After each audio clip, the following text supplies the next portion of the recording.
You first. How well, I don't know.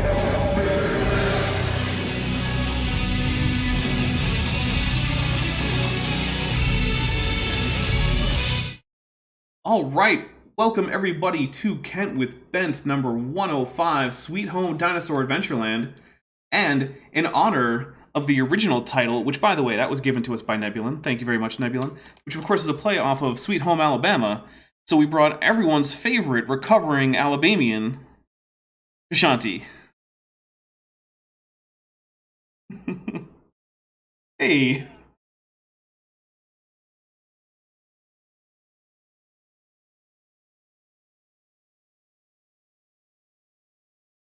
So you decided to waste it with us.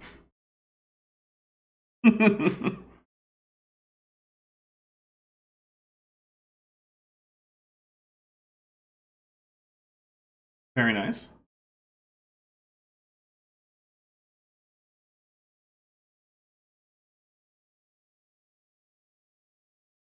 Very nice. Also, Olivia Williams is in the chat, and I believe Olivia also is going to be getting a toast-to-toast pint glass, I remember. Oh, they can't hear you. Oh. Or me? That should be fixed now. Okay. Hopefully, all of my fun, banter and stuff, they didn't hear it. It's my fault. That sucks. But hey, you have your toast-to-toast glass, and I believe Olivia Stop Williams... censoring Vishanti. Seriously. Yeah. Okay, the chat will catch us here in a minute. Yeah. Okay, well, then I'll start my patter over. Yes. I had extra time off hours, so I used them today, and came home in time for Kent with Bent, and per my word, we hit our super chat goal on Saturday's stream, so I am sporting feeders, and I am repping my Apologia Toast to Toast pint glass. So, Olivia Williams, make sure that you hit up Paul about your pint glass, because I am super proud that you won it, and I'm hoping that anytime he has a trivia night, all of the Dapper Dinosaur crowd wins. Yes. Yes, I agree. So, yeah, or just me. I'll try to win next time. Yeah. Totally try to win. Too Young to Feel This Old, who's been a member for 7 months at the Sauropsid level, says, AIG is a bag of flaccid franks, and we will take a drink for that real quick. I haven't even gone into the drinking rules. Well, l'chaim. L'chaim. Which, by the way, happy Purim. Chag Purim Sameach. Yep. Which, of course, as I noted in my community tab, makes drinking to an excessive level a religious obligation for you today. So yes. I also want to say... fulfilling the mitzvah. I also want to say a special thank you to Jonathan Leyendecker, as well as to an anonymous person. So someone anonymously gave me almost every single Alien RPG book. So I got the starter set, the core rulebook, and the Colonial Marines expansion, so I want to say thank you for that. Jonathan Leyendecker also got me some of the ramen that I have on my wish list, because I just have that permanently up there. So, thank you very much. That reminds me. I will probably say this again towards the end of the stream once people filter in, but thank you, Anonymous Benefactor, for getting me some of the items off my wish list. Yes. I don't receive a lot of gift very often, and I just put things there more as like a shopping list for myself. But someone did gift me some really awesome things this week, and it means so much to me I cannot express. So thank you very much. I appreciate it. All right, and Command Cyborg, who's been a member for 25 months, my goodness, and is at the Amnio level, says, AIG are a superfluous satchel of smelly, stale Schnitzengruben. Take a drink with a drink emoji. Taking that drink. All right, guys. So maybe I'm not from Havana. So we are going to go over the drinking rules real quick in case anyone is new, which, hopefully is always new people. So first, I want to say we do have a drinking game for this, but unlike what I may have implied earlier, you actually do not have to play along with alcohol or at all, and we have people who play along with water, with tea. We have people who play along with vapes of various kinds. So it's an up to you thing. It's never supposed to be to limit how much you're enjoying this. If you feel thirsty, take a drink of whatever it is you're drinking, right? Also, Jarrett Tilford for 199 says AIG is a rucksack of repugnant reproductive rockets. Nice. Fun. Second, when it comes to the drinking, know your own limits, drink responsibly, and do not, after playing this game with alcohol, go ahead and like drive a car, operate heavy machinery, sign legal documents, go to a wedding chapel with someone you just met. You know, those kinds of things. Like, don't do those. In part because they're bad ideas, and also because we here accept neither liability nor responsibility for any death, dismemberment, injury, damage to property, or anything like that. It's up to you. That being said, we will first talk about the drink trigger that has already come up a few times, which is to say, if you super chat or membership milestone chat anything to the effect that AIG are a bag of dicks, you get to take a drink. And just to remind us why AIG are a bag of dicks, I was recently on Chesh's channel with Landon and Chesh reviewing AIG's Bill Nye versus Ken Ham debate, and that stream got copyright claimed, despite the fact that it's very, very firmly under fair use. So obviously fair use. That's ridiculous. Yep. So that is why we do the AIG as a bag of dicks, because almost uniquely among the creationist organizations, they are gigantic copyright abusers. So that's why they're a bag of dicks. Because I figure, hey, if they're going to try and take away my money from anything covering them, I'm just going to make it a rule that I get extra money from my fans, but still. Anyway, also, another one of the drink triggers is that anyone who gifts memberships to the channel, we drink once for each membership that's been gifted. And guess what? Too Young to Feel This Old. It just gifted 5 Dapper Dinosaur memberships. Ooh. And those went to Lady Moonweb, Cross Platform Adventures, Mark Rose, Keisler, and Blue Flame. So everybody, send in your tetrapod emoji, and we are going to take 5 drinks. Here we go. 1, 2, 3, 4, and 5. Okay. And of course, you can see that we have the drink counter up in both English and Klingon, depending on which one is your better language. Matka. So, You'll get me one day. yes, one of these days we'll get you to be a fluent Klingon speaker. Oh, and there's another one of our drink rules, which is anytime Godzilla shows up, either audibly or in a super chat, we'll talk a little bit more about that. We have a drink, so here's a quick drink for Godzilla. So the rule with Godzilla is, 1, Godzilla or Mothra might show up audibly, in which case we take a drink for that. Now that's sort of semi-random, because it's basically based on notifications on my phone. And no, I'm not going to tell you which notifications, because then I know people who will spam it. Yeah, you're one of them. Although, yeah, I guess you do have the ability to cause some of them. Anyway, but also anyone who includes any of the kaiju emojis that we have for channel members in any membership milestone or super chat, that includes Godzilla, Mothra, and King Ghidorah, we'll take a drink for that. And that can be of any amount. Like, so if you do a $1.99 super chat, take a drink. For $5, Savage Cobra says, AIG is a barmy bag of baculum-bearing burro bananas. Nice. Well done. Yes, I especially appreciate the alliterated ones. One of these days, I want to have like a contest where we see can people actually super chat all of the alphabet, all AIG is a bag of dicks, all alliterated. Yep. There's gonna be some hard ones like Q and X and Z. Oh no, I could do those. All right. How close to Yiddish is Klingon with a tongue sticky outy? I mean, it's closer to German than anything else. Yeah, actually, other than having a few sounds in common, like the sound, there's actually not going to be a whole lot of commonality in terms of the sound of Klingon and Yiddish. For one thing, Yiddish allows for way more different syllables than Klingon does. Klingon actually has a fairly small number of syllables.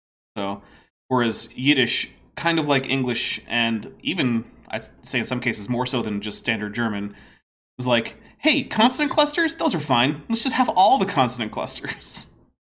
Whereas Klingon's like, what if we just had one consonant cluster that can occur within a syllable? Period. Just one. Otherwise, no.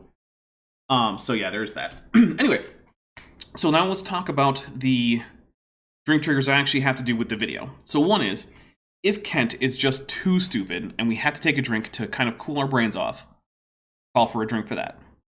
Now, if Kent Hoven gets something actually right, and it's not just him quoting someone else, he actually right information comes out of his mouth from his own brain, take a drink.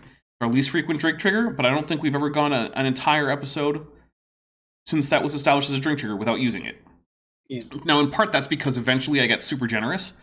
And so if Kent, by the end, if he hasn't got one of these and he's like, so if you look here on this board, it says, and it's like, well, it's true, it does say that. We'll take a drink. Good job, Kent. You got something right. So, like, eventually... Any evidence that he can read would be impressive. Yeah.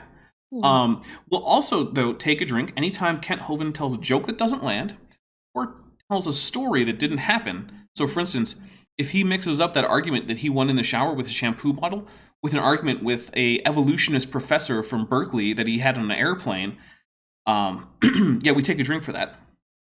We'll also take a drink anytime Kent Hoven mentions the National Socialist German Workers' Party, especially various prominent members or prominent activities in the early 20th century. That's the Godwin's Law drink, if you will, because if you don't know who the German, the National Socialist German Workers' Party is, yeah, it's not hard to find out. You can Google it, trust me. Let's see. And I'll tell you. There's also predictions. If it's not clear, what is coming next, but one of us can successfully predict it, we'll take a drink for that. And I believe that covers it. Have I missed anything? It does. All right. You got all of them. Those are all of them. My goal was always to try to remember all of them without reference to any written material. Because Bent keeps them written down, and I try to remember them. I still can't remember them even when they are written down. All right, well, guys, we are on CSE 102. That's Creation Science Evangelism 102, Class 3. We have 14 and a half minutes left. If we get through it, I do have Class 4, so don't worry. We have a full couple hours coming up. But without further ado, after like 12 minutes of rambling nonsense, here's Kent. Remember, Kent is talking to us about atheist objections to the flood of Noah. And by atheist, what he actually just means is anyone who's not a complete idiot. But for him, that basically just means atheists. Okay. He said Noah couldn't build a wooden boat that big, and they didn't know how to work with iron back in those days. Well, first, there's always the question of back in which days, because the entire story is set in like a mythic past that doesn't really exist. So it's hard to say what they were using. It is the case, though, that the earliest bits of the Bible seem to come from like a late Bronze Age period, but most of it's coming from the Iron Age. So, like, I don't know if the writer is assuming like iron use as typical for Noah's time or not, because it's very like it's not really clear.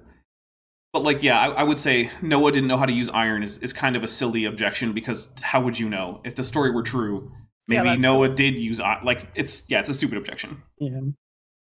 Because I mean, he even says that they used some kind of like metal fastenings to keep some of the pieces together, and then he mentions drug stones, and I'm like, you need metal for this. So actually, dumb. I could make an argument that like brass or bronze might actually be a better shipbuilding metal than like low quality iron, because that stuff won't rust over the course of an entire year in the ocean. So iron is stronger, but it's also much more susceptible to rust. That's why like recently, like you see people like dig up in archaeology like Iron Age swords, and it's just a pile of rusty, gross, reddish iron. But then like a couple years ago or so, in China, they unearthed this emperor's tomb from the Bronze Age China, and there was still a razor-sharp bronze sword that could slice through, like, just paper like a tiny... Yeah, thousands of years, doesn't lose its edge, because you know what happens to bronze? Gets verdigris, and then that just stays there. Doesn't dull, it doesn't rot away. Bronze has some advantages. It makes me laugh so hard when ancient lost high technology grifters are like, you can't use copper to cut stone. Yes, you can. You absolutely can. Are you going to have to change out chisels more often? Yes, you are. Yeah, probably. Yeah, but guess what? That doesn't mean that you can't. Also, Mr. Willis, for £2, almost said euros, but no, that's pounds. I know monies. Said AIG are the Reverend Spooner's bag of Bix. Yes, for the Spoonerism. Love it. Is- Take a drink. All right, anyway. We're actually now basically just critiquing this hypothetical atheist. Yeah, in other words, podcast. I'm smart, everybody else is dumb. That's what he's trying to say. And yes, that's always what... projection. Yeah. Send in some projection emojis. Either the stock one or the one that I've added and haven't quite replaced yet. I'm still planning on replacing it with the Fwing, by the way, guys. I just haven't gotten around to doing that. Yes. Because I didn't realize there was a stock, like, standard on YouTube projector emoji. I don't study all the emojis. I don't know all of them. it boils down to. The government of Turkey studied the problem carefully, and they own the property, and they are convinced that this is Noah's Ark down in the valley. Now, the guys who think it's up on the... I'm sure that has nothing to do with tourism. Yeah, like, you'll have to forgive me if I don't take the government of... the increasingly Islamist government of Turkey at their word for having found a artifact that is not only mentioned in the Bible, but is also part of the story of Noah in the Quran. Because I don't know if you guys know, but Noah shows up in the Quran too. Because basically, all of the patriarchs and major characters from Genesis show up in the Quran at some point. Okay. So, yeah. mountain are coming back, and they're saying, well, the reason they said that is because they Drink for Godzilla. don't want people coming over here looking for it. So they just said this to keep people out of the country. That's the... I'm sorry, man. hold on. They said that they had found Noah's Ark in order to keep people away from the country? What? How does that work? Magically. Well, on opposite day. Hey guys, I don't. Dumb. we've got one of the most famous archaeological, or one of the most important archaeological sites from anything connected to, like, the most popular book of all time, the one that forms, like, the religious foundation for, like, I mean, if you include Islam, because it borrows heavily from the Old Testament, that, I mean, what do you got, like, half the world's population? 5 billion people? something Easily. Like that? Yeah. And we know exactly where some big important site from that is, but please don't come see it. Please stay away. Okay, yeah, that makes sense. Trust us, Sure. it's here, Talk about some Streisand effect You can going see on it. right there. but Yeah. you don't Yeah. need to see it. Oh my goodness. their excuse. You need to be aware of that. The Turkish government even built a visitor center there. To keep people away. To keep people away. Right. Yeah. I'm taking another That's- drink. I that's can't like- handle that. That's so That's stupid. 14B chess. Yeah, Savage Cobra says the Hoven has just been rescaled. Yes. In case you guys don't know, the Hoven is our SI unit of stupidness. And the one Hoven is the amount of stupid that Hoven puts out in any given unit of time. And we Much usually like measure the warp scale. It's Yes. malleable. It's usually we usually measure stupid in millihovens, but often, in hundreds of millihovens. So, Mhm.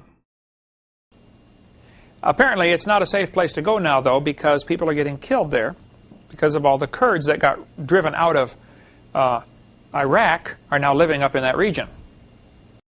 I'm sorry, are Kurds just extra murderous? Is that what we're going with? Because that doesn't seem Well, I right. just I mean, that heard- would be the propaganda that I'm sure Turkey would like you to believe, because they really don't like their their Kurdish populations. But Or it like, doesn't either. well, yet no one likes them, really. That's one of the reasons why they're oppressed virtually everywhere. But like, I'm not actually aware of any reputation of the Kurds just going on random murder sprees at tourist attractions. Like, that doesn't sound familiar to me. That's in line with Kent's general xenophobia, though, so. Yeah. Yeah. They're nomads, have no place to live. No, Kurds aren't nomads. Refugees aren't the same thing as nomads. Nomads, by choice, by way of life, don't have a fixed place that they live. Kurds typically do live in settlements like villages and towns and whatnot. Being a refugee is something foisted on you by outside forces, not something that you chose as your way of life. And I'm taking a drink for Kent Hoven mixing up being a nomad with being a refugee, even though they're extremely different, and that's dumb. Well, mixes up The the famous Big Bang poet, and the. Hamish Hetfield said, "Nomad, vagabond, call me what you will." Okay, but neither of those are refugee. Well, he said nomads.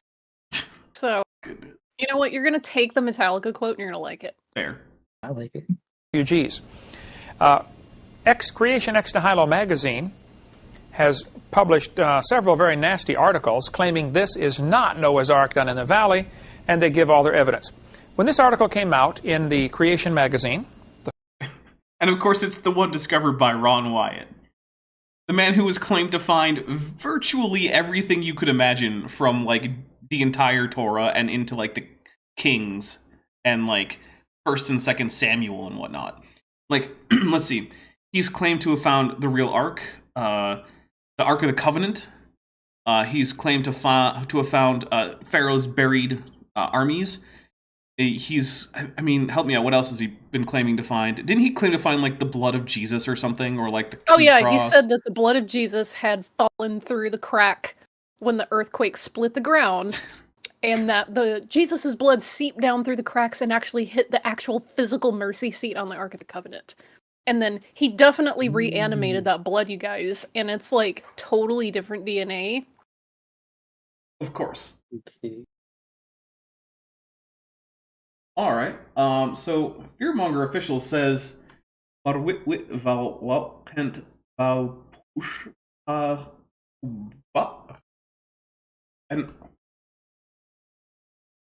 I'm not sure I know all of those. What? Yeah, I don't know all the words, as it turns out. Also, fairly frequently people do look up or do Bingify things, so you know. Yeah. So, on. My big toe is cleverer, is the most clever. And then...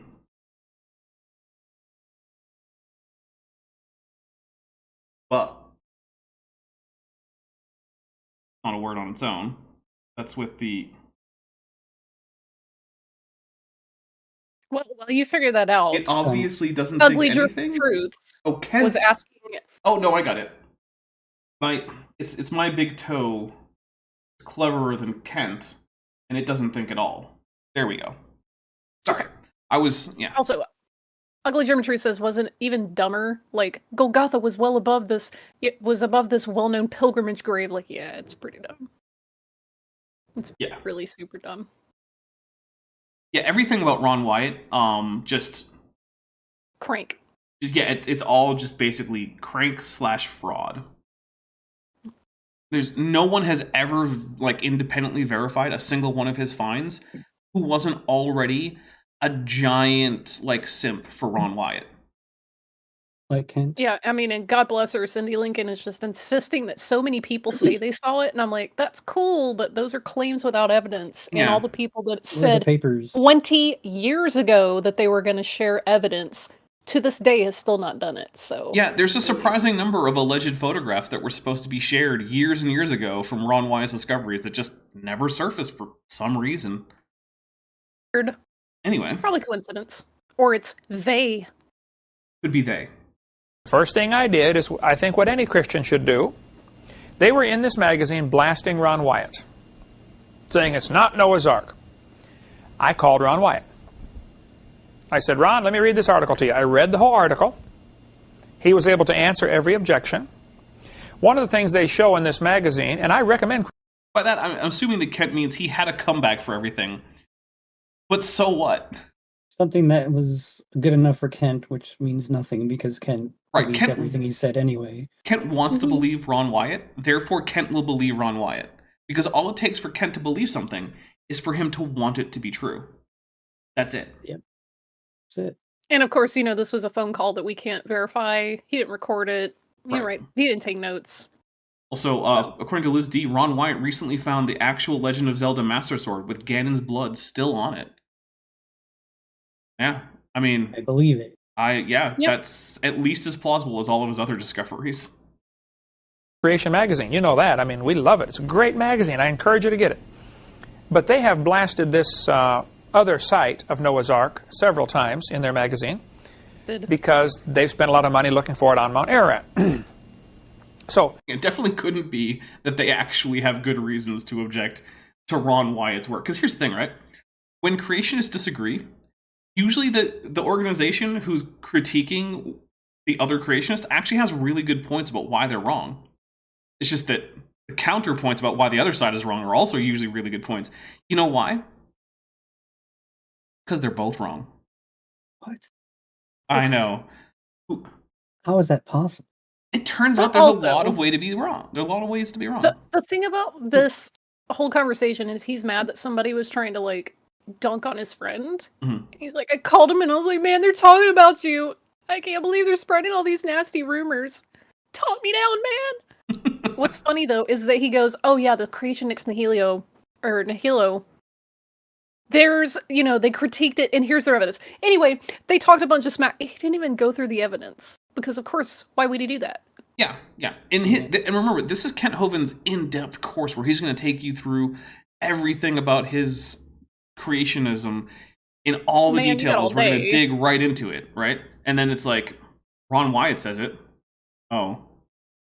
Okay. I even called him and asked. Well, golly gee. Are we going to... Okay. He's like, no, it's fine. Guys, in the chat, are we going to get Ron Wyatt's personal phone number in this video? Because Kent loves to give out phone numbers. What do you two think? Honestly, I don't think he will. Okay, Bent? I don't think so either. I actually tend to he agree, just likes but I'm hoping we get a I've phone got him number. on speed dial. I wouldn't put it past him. He's done it before, but Yep. I'm thinking no this time. Cross-platform Adventure says every Christian in the world should personally call Ron Wyatt. Well, that'd be difficult, being that he's dead. Well, you'll have to find a necromancer like the Witch of Endor. That guy, yeah. My Unfinished Journey says, AIG are a magnificent mass of marauding meat missiles. Nice. Take a drink for that. Also, hello, Elusive Man. Welcome to the show. All right, here we go. One of the pictures they shows a satellite image of the region there, and it shows two more boat-shaped objects. It was the Ark and the mini Ark, I guess. Two more boat-shaped objects. So the Ark and there was a whole flotilla. Noah's flotilla. You don't hear about the other two arcs. Yeah. He had a tugboat. Vandalia 1998, who's been a member for 29 months, is at the amniote level, says, to be devil's advocate, this was still in the days of actual film. Maybe every negative was exposed and ruined. Why they didn't take more, I don't know. I mean, okay, but they also claim to have had prints. Prints are harder to ruin than the negative, right? You can't just, like, oh no, some light got on the print and now it's ruined. Like, that's... Prints do fade if you expose them to enough light for long enough, but we're talking, like, in sunlight for years, not, like, in my photo album on the shelf, right? Like, that's not going to fade the prints. So, Tetsujin in the chat says they're Matryoshka arcs. Oh, yes! Each one more arc all the than way the down. last. Yes! How did Noah fit all the animals in the ark? Well, see, he actually had a recursive arc. That's the clue. Yes. That's the real key. Oh, man. The fractal arc. A fractal arc. All right, here we go. And they said, see, that's not Noah's Ark. It's just a boat-shaped object because there's two more of them in the area. Kind of like this, you know. I mean, I'll be honest. If you were looking for, the Ark, and there were a bunch of boat-shaped rock, and you would set in an area, and then you picked one of them, and you were like, this one is Noah's Ark. And I'm like, okay, but, like, there's a pile of boat-shaped rocks. So what makes you think that this particular one is an actual boat? I mean, that's a pretty good objection. Also, Goopdo3 has been a member for 7 months. There you go. And is at the tetrapod level, says Noah's Nina, Pinta, and Santa Maria. Noah's off to discover the new world post-flood. Truly. And they're not too far from each other. Those look like ancient. So I called Ron. Eyeing. Yes. Yep. That's what it used to be, as an eyeball. That's why it's named after the word for eye in the respective languages where that letter occurs, like Hebrew and Arabic. Mm-hmm. And I said, Ron, what do you say about that? They're showing pictures in here of two more boat-shaped objects look just like yours. Why do you think yours is Noah's Ark? Baby Ark, doot, doot, doot, doot. But also, Kent just asked a really good question. I'm drinking for that. Good job, Kent. That's an actual good question. I'm just very curious to see how you go ahead and ruin that. Right. What did he ask? I wasn't paying attention. Oh, so how do you know that the one you picked is the Ark, and these other boat-shaped objects are just rocks? Like, that's fair. That's You see, it's the one I want to be the Ark. Well, I think that's the actual answer, but I'm curious to see what Kent says Ron Wyatt said. And I actually do think this is a conversation that may have happened, because I can definitely picture Kent calling up Ron Wyatt. Yeah. He said, well, Brother Hoven, you taught science. Tell me, when No, he didn't. mud flows around an object, Mud if flow there's a confirmed. mudslide coming down a hill and hits a big boulder, it's going to flow around it, right? I said, Okay, but those aren't mud flows, they're whole rocks. Right? In like a volcanic mountain range. So this is not mudstone. This is mostly going to be igneous rocks. It's already done. that's right. He said one end is going to be pointed, the other end is going to be rounded. I said, right. He said the pointed end is at the bottom. You can tell which way the mud flowed by the pointed end. Mud flowed that way, right. Okay. The rounded end is the same thing when an airplane wing. It's round on the front and pointed on the back. The air flows over it just right that way, okay? He said, you're right. There's several more of these objects in that region, but now go back and look at the one I say is Noah's Ark. It's backwards. Okay, so, what if they're not flood remains? What if they're actually, parts of volcanoes? Because, these are volcanic mountains. Without an ounce of self-awareness. He's like, yeah, but it's backwards. It's backwards, therefore it's the arc. That's all it takes. Oh, Elusive Man is wondering if Hoven has found the flood layer boundary that the late Bill Ludlow asked for in their debate. I don't believe so. Kent is actually really vague about where he thinks the flood boundary is. Like Answers in Genesis and Creation Ministries International, as well as most of the smaller independent groups like the BS Institute, the Biblical Science Institute, which is its actual name, the BS Institute. Yeah, Gotcha. yeah, that's amazing. That's Jason Lyle's startup creationist organization. People warned him too. They were like, "Dude, do not sense. name yourself the BS Institute." He's like, "No, I'm doing it." Okay. He Anyway, said it with his whole chest, man. the Biblical Science Institute. Oh, the BS Institute. Okay, got it. Oh, it's BS. Okay, gotcha. Yeah. Saying that quiet part loud, huh? Anyway, most of them go with the end Cretaceous flood boundary. So where actual science puts the end of the Cretaceous and the beginning of the Paleogene is where most creationists put the end of the flood rocks. Now, Institute for Creation Research is unusual in putting it like basically at like the beginning of the Holocene, which is just really, really recent. So they're talking like basically all of the fossils are all from the flood, which doesn't make it helpful because then they can explain, all the Cenozoic fossils the same way they explain all the Mesozoic and Paleozoic fossils, which AIG struggles with, which is why they sometimes lie about where fossils were found. Like when Andrew Snelling lie? Yeah. Like when Andrew Snelling shows you Cenozoic wasps, it says, see, this could only happen in a flood, even though, according to him, it didn't. Because according to him, all of the Cenozoic is post-flood. So it does help with that, but then it also creates problems with like, okay, well, that's like a whole lot of stuff just going on ordinarily in the ways that we see it now. Very recently, we have a lot of it. So why is that flood rock? It's even harder to explain when you include the Cenozoic. But anyway, Kent, to my knowledge, has not actually made a firm declaration. And part of that is because, unlike virtually every other creationist, he doesn't think the geological column even exists. Which, I don't even know how you... It's like saying the sky doesn't exist. Like, it's just right there. Come on, you can just go look at it. Not all of it, granted, but you can see some of it right now. You can just go outside. So yeah, Kent is very very vague and sort of nebulous on that, which actually, oddly enough, reminds me of like a lot of like old Earth ID types, like Fuzz Rana. Trying to nail Fuzz Rana down on any position other than I don't think humans share common ancestry with apes is like just nailing Jello to a wall, but Jello that hasn't quite set yet. Like you only put it in the refrigerator for 20 minutes and then you try to nail it to the wall.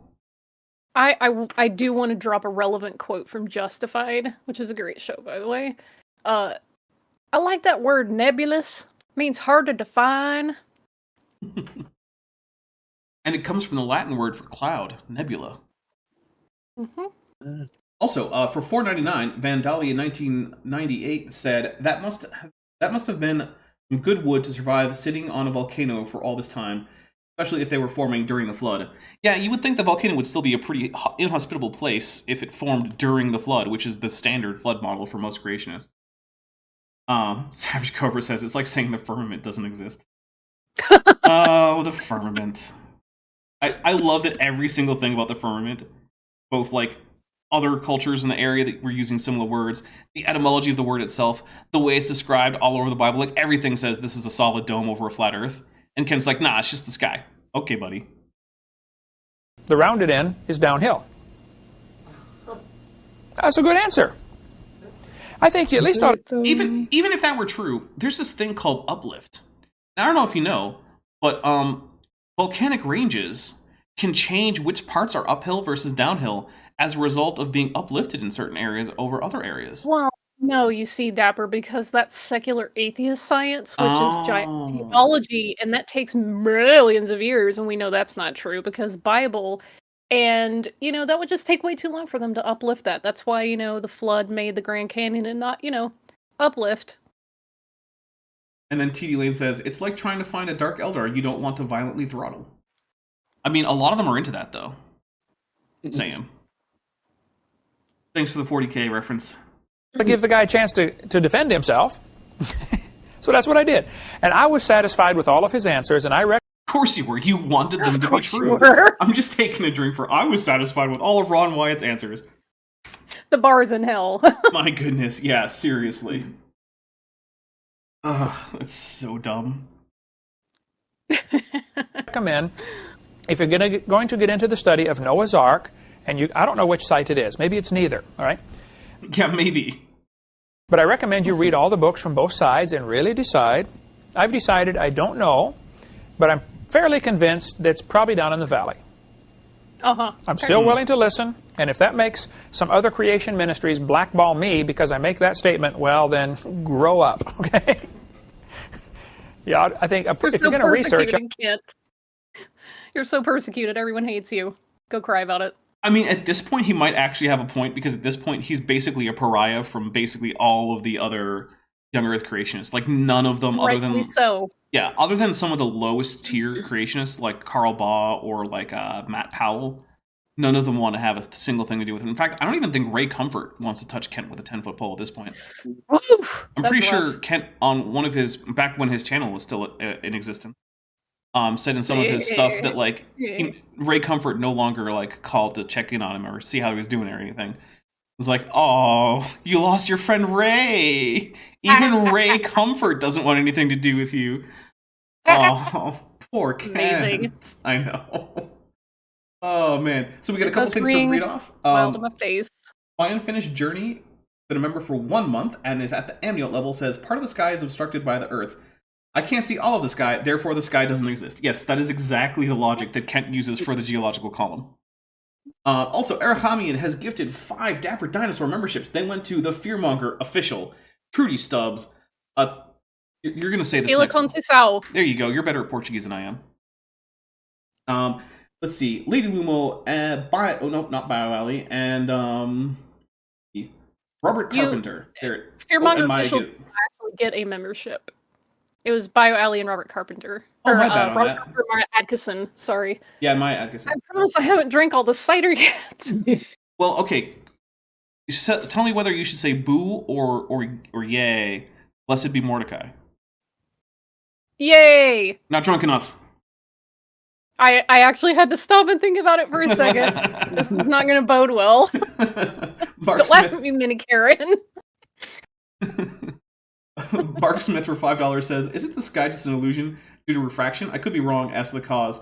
Also, AIG is a carload of Nixons. Nice.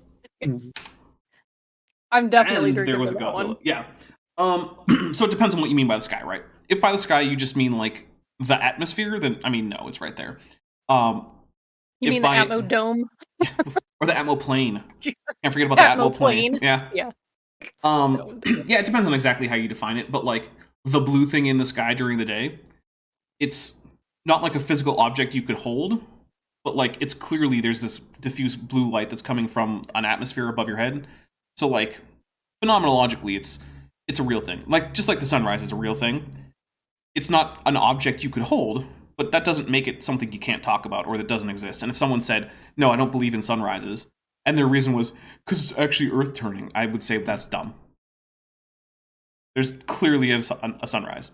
I don't care if you know that in some other frame of reference, it's actually not the sun rising, it's the Earth spinning to face the sun where you are. Great.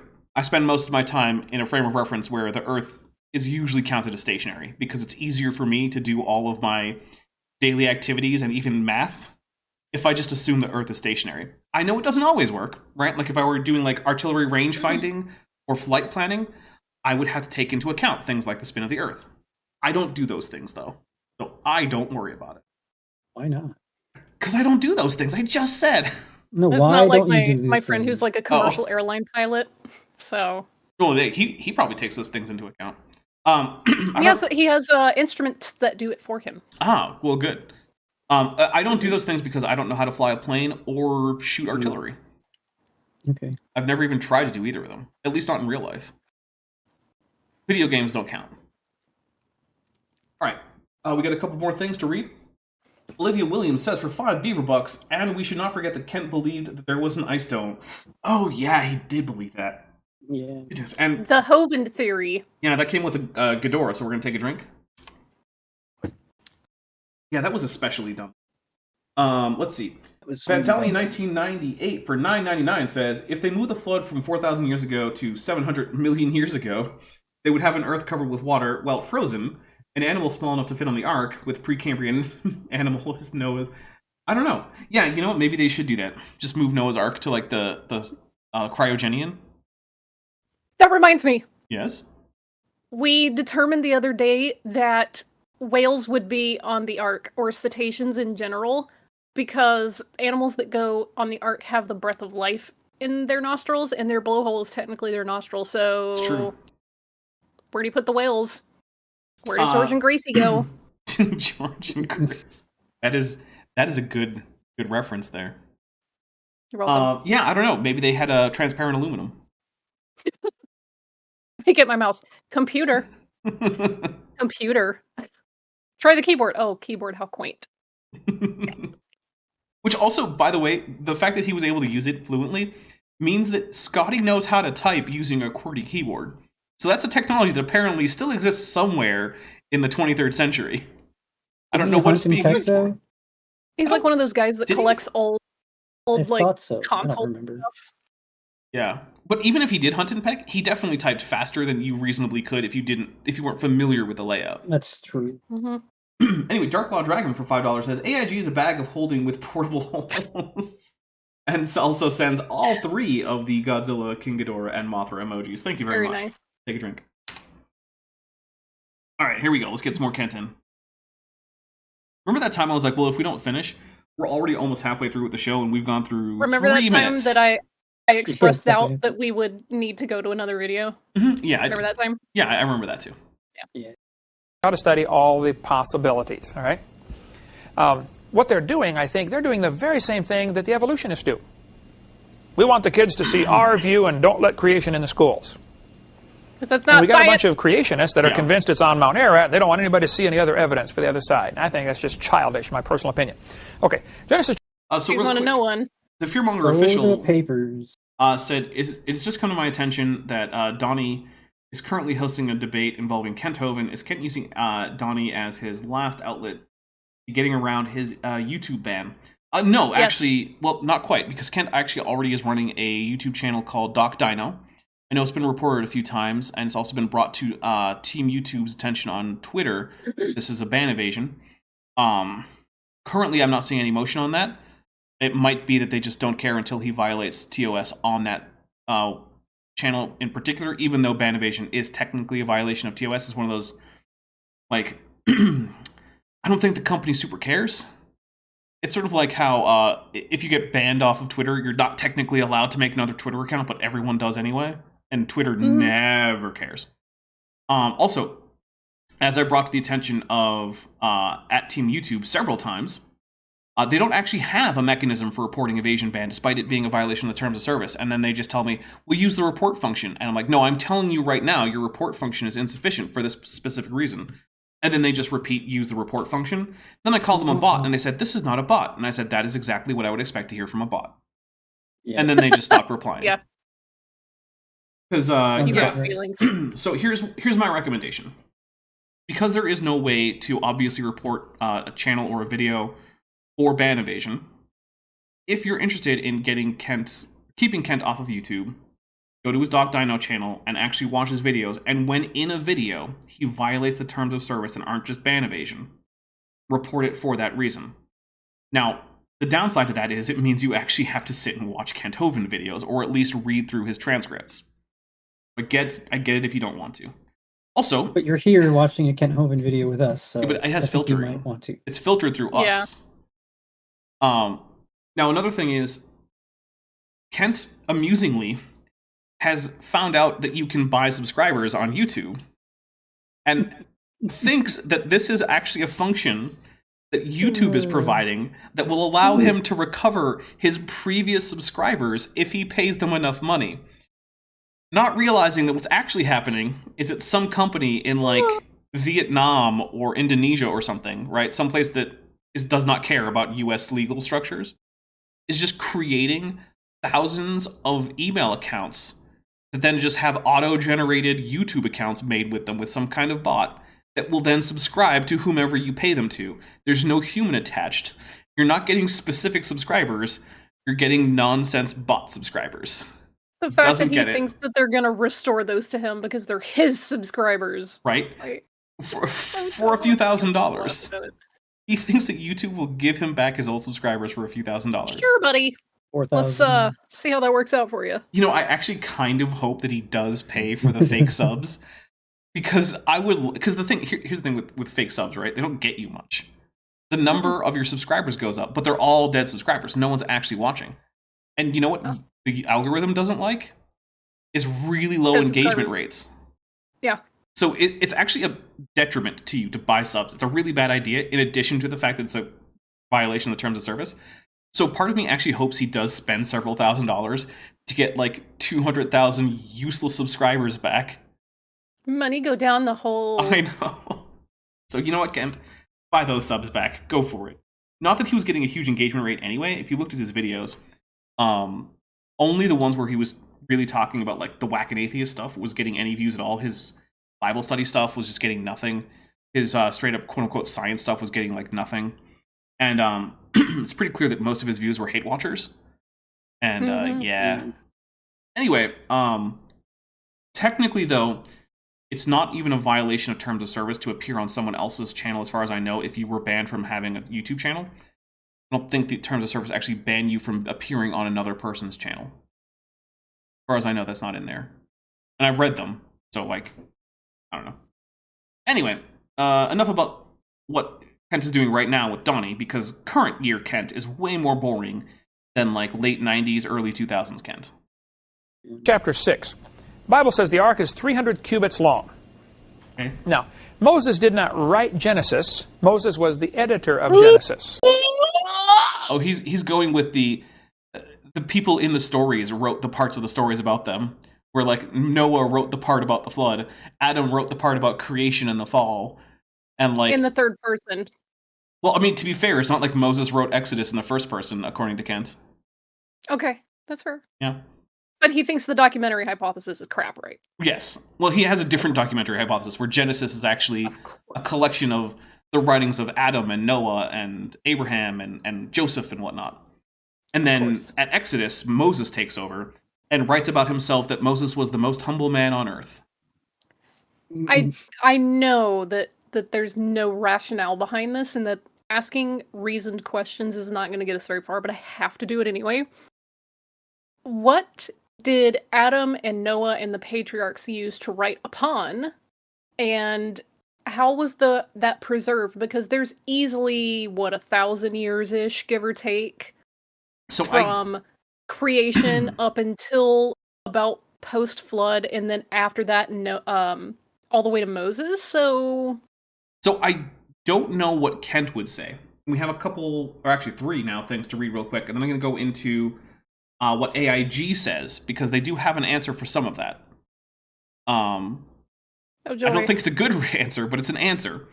And we'll go into that. So first, for $5, Mark Smith says, for the Plucky Duck reference, Godzilla, Mothra, Ghidorah. So we'll take a drink for that. Thank you very much. See, real recognizes real. Dark Law Dragon says, "Don't be a bag of AIG and hit like." There you go. We'll take a drink for that too.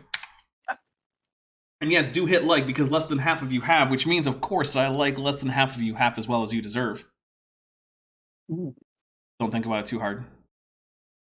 Okay. It's just a Lord of the Rings reference. Yeah. Okay. I know. Anyway. But also, Silver Harlow for $5 says, "The QWERTY keyboard was the least problematic aspect of that scene."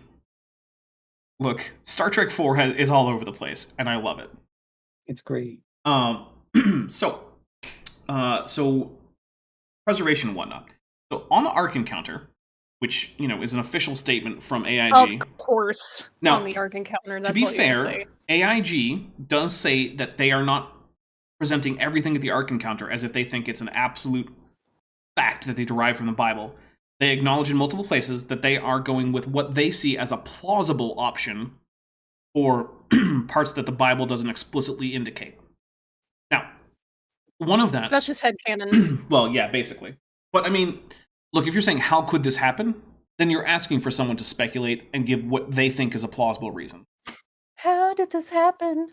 So, also, Savage Cobra has gifted 5 Dapper Dinosaur memberships. They went to Al Trucker, Derek Heinrich, Memento Mori Chung, the Siloof, and Queen Necra II. Let's take 5 drinks. Here we go. 1. Memento Mori Chung. You guys 2. Those are the best. Yeah. 3. 4. And 5. Okay. So, in the Ark Encounter, there is a scriptorium/library that contains both clay tablets and scrolls that are on what I presume to be some kind of vellum. That's not actually made clear. I don't think it's definitely not papyrus from what I could see from the pictures. Now, granted, I haven't been to the Ark Encounter, so I don't know. But it looked like some kind of vellum that had presumably been like stitched into long rolls. Because we're talking like scrolls like you might see, like in a modern like synagogue, like the Torah scrolls, where you have the 2 big rollers and you have to roll between the 2 of them to get to access to the whole thing. So I believe the idea is that Noah had access to perhaps clay tablets written by Adam that he transcribed.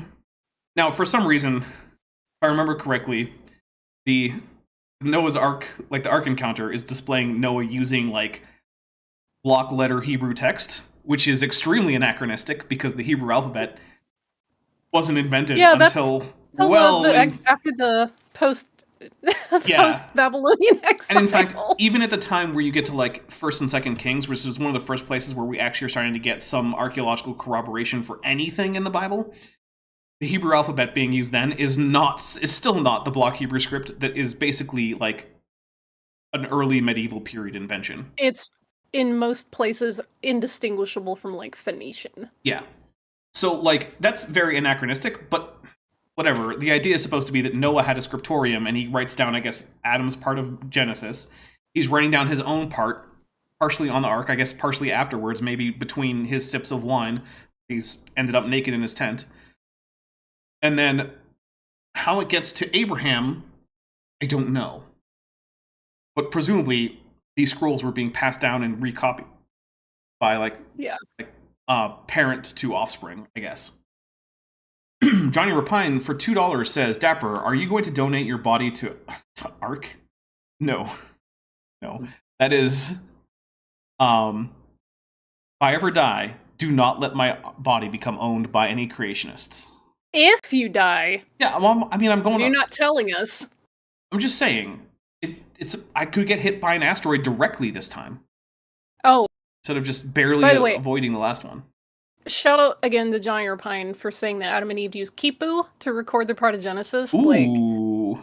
Yeah. Nice. Also a much later invention, but But also, those were used primarily for numerical, like, census tallies. They weren't necessarily, like, alphabetized messages. But yes, props for that. I'm taking a drink for that. Hey, that's fair. All right, Vandalian 1998 for $9.99 says, Star Trek 4's Prophet gave us TNG, so that's good, but it also gave us Star Trek 5, so that's bad. Except for the row your boat duet and God needing a spaceship line. What does God need with a starship? a great line, and I've seen it used in many places to good effect. In fact, at one point by a Christian apologist who I'm not actually just overall a big fan of, but he used it very effectively against a televangelist who was asking for money for a plane.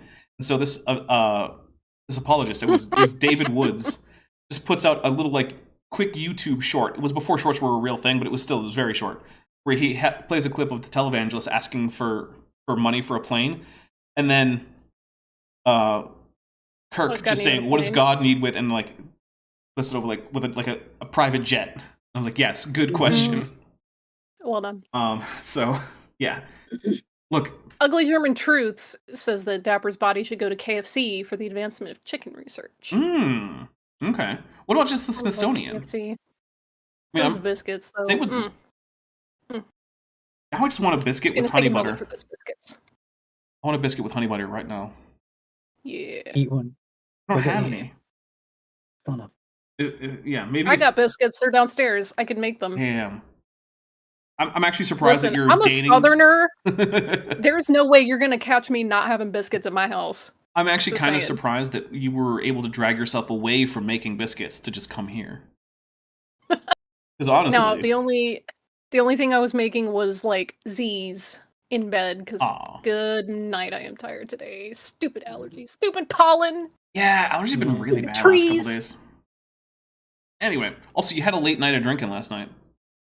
Yeah, I did. There are 10 different authors for Genesis. And it's divided up in the Bible when it says, these are the generations of, that's the break point. That's called a teledoth. They're signing off, and then somebody else takes over. Yeah. Well, it's not teledoth. So here's one thing. I actually don't know where in English the tradition comes of putting the in there, but it comes up in Sabbath. It just comes up here. Like, I don't know where that comes from, and I would love to know because, that's because of the dental.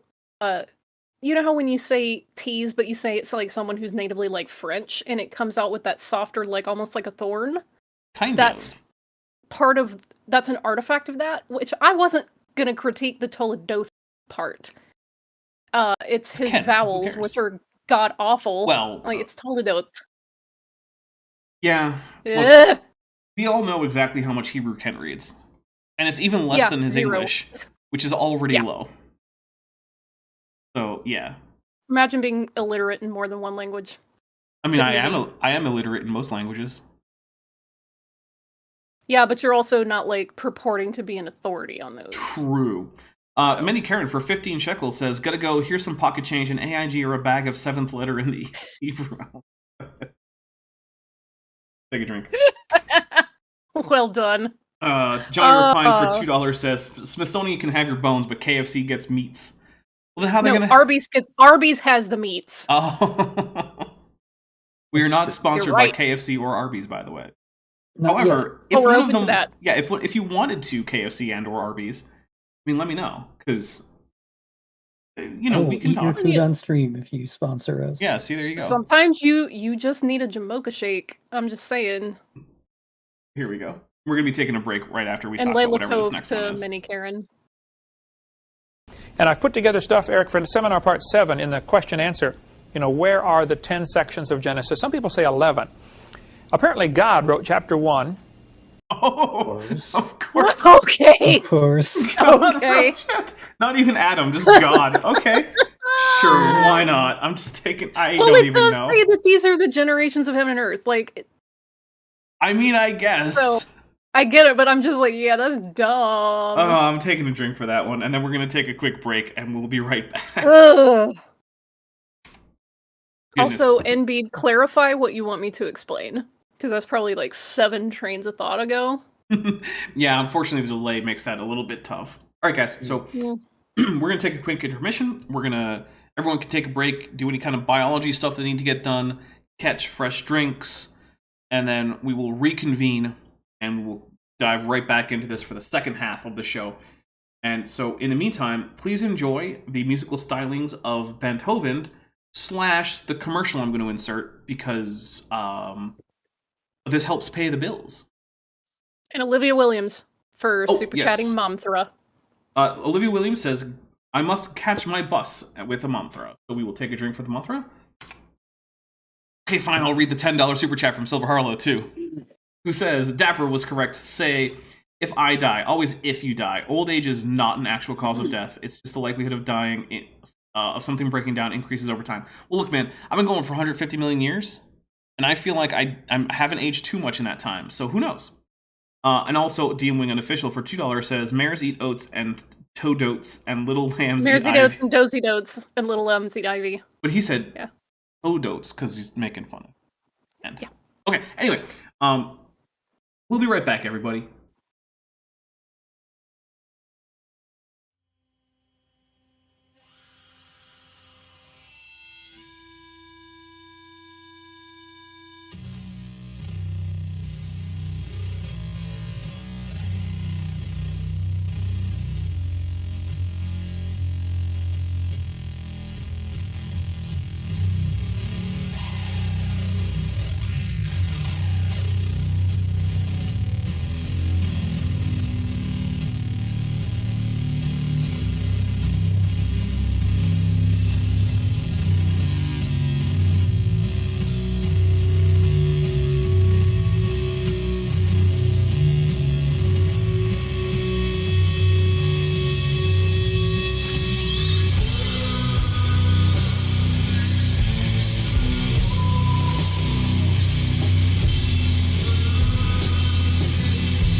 All right, we are back, and I just need to double check the viewer activity to make sure that I haven't missed too much.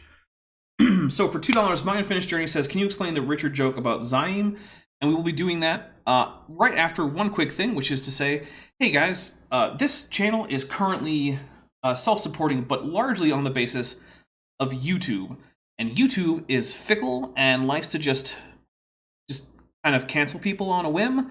Not necessarily deleting channels all the time, but like just downgrading, like algorithm standing, or just mass demonetization, all sorts of stuff like that. It's very hard to count on. And that's one of the reasons why I have a Patreon. So if you're interested in that, go ahead and check that out. It's linked in the description. But also linked in the description is my Amazon wish list, Vishanti's Amazon wish list, and Bent's Amazon wish list. So if you want to support us more directly, but you don't want to do like a monthly or an annual pledge, it's also a reason. I know that Bent has all sorts of stuff on there, if I remember correctly, right? I have a bunch of protein on there. There you go. Protein chips and protein cookies and things like that. Bent needs protein. And I think I have flour on there because sometimes you need flour. Yeah. Vishanti, I believe, has there's some books. Are there boots on there still? I don't think so. Okay. But I made a note to myself to look into getting an air fryer, so that may or may not be in there. There you go. I have some stuff like books, both science and just for fun. Like I've got a bunch of RPG stuff on there. You can buy me a pack of ramen if you want. Stuff like that. But also the Patreon starts at just $1 a month, or you can get down to like 10 something a year because there's a discount for going annually. It gets you early access to all my videos. If you go with the $5 or above tier, you're going to be in the credits. $20 and above, and I'll say your name. There's other rewards up in there. At certain points, you can just demand that I make a particular video for you. There are some limits on that. Like it has to fit with the general theme of the channel, and it can't be something that's going to get me like a community guideline strike. But like, within those kind of caveats, yeah, you can just demand I make a particular video for you at certain levels. At certain levels, you can request like the 3D model I use to animate my my avatar, so you can put me in all sorts of compromising situations. But yeah, so that's only if you can afford My it. name's Though. Dinosaur, and I love pelagic tunicates. They're my favorite animal. Yay. That is slander, madam. You will be hearing from my attorneys. Okay. I'll call it my cousin, who's like a copyright lawyer. That's okay. I'm also related to an attorney. So. Oh, damn it. Anyway, yeah. So that's only if you can afford it and you feel like that's something you want to do. If you can't afford it or you just don't want to, that's fine. Just hit like, share this video around, put something in the comments, stuff like that. Anyway. Here comes Kent back again for more nonsense. They asked me to explain. Oh, right, Zion. Yes, please do. Okay, so Mini Karen said that Kent is the 7th letter of the Hebrew alphabet, which is Zayin, which in modern Hebrew refers to, like, it could be weaponry, but much like in English, that is also a euphemism for a man's weapon. Or member, if you will. Yes. There you go. All right. Also, now thanks to Johnny Rapine, that virtual insanity is where I'm thinking of. Okay, thank you. Okay, here we go. And the first few verses of chapter 2. And then Adam took over, and Adam actually wrote part of Genesis. If you look at Genesis 1 and Genesis 2, it's very fascinating. Every time, I think in Genesis 1, in the 31 verses, it refers to God 31 times. That sounds about right. It seems like every single verse in the first bit of Genesis starts with, and God did a thing. Mm-hmm. And it says, God, every time. When you get to chapter 2, it says, Lord God. I love how Ken isn't even attempting to getting at the underlying difference in the Hebrew text. We're just going to stick with whatever the KJV says. That's all that matters for him, just the KJV. Every time. Interesting. There are very obvious changes. And he's just going to say that it's interesting and not go into why. I love that. No, he's going with, apparently, God calls himself Elohim. And Adam called God by, I don't actually remember what the term is in Genesis 2 because it's been a while. But what's the underlying term in Hebrew that's being used in Genesis 2? Well, I'm sorry, I don't have all of Genesis memorized. No, I feel like wherever he is right now, Dr. Dan McClellan just took psychic damage from hearing that little bit from Kent. Oh, yeah, that God just calls himself Elohim, but then... and that there's no mention of the divine council or the fact that it's we or us. I don't have time to open up that can of worms. I'm just... That can be your second video.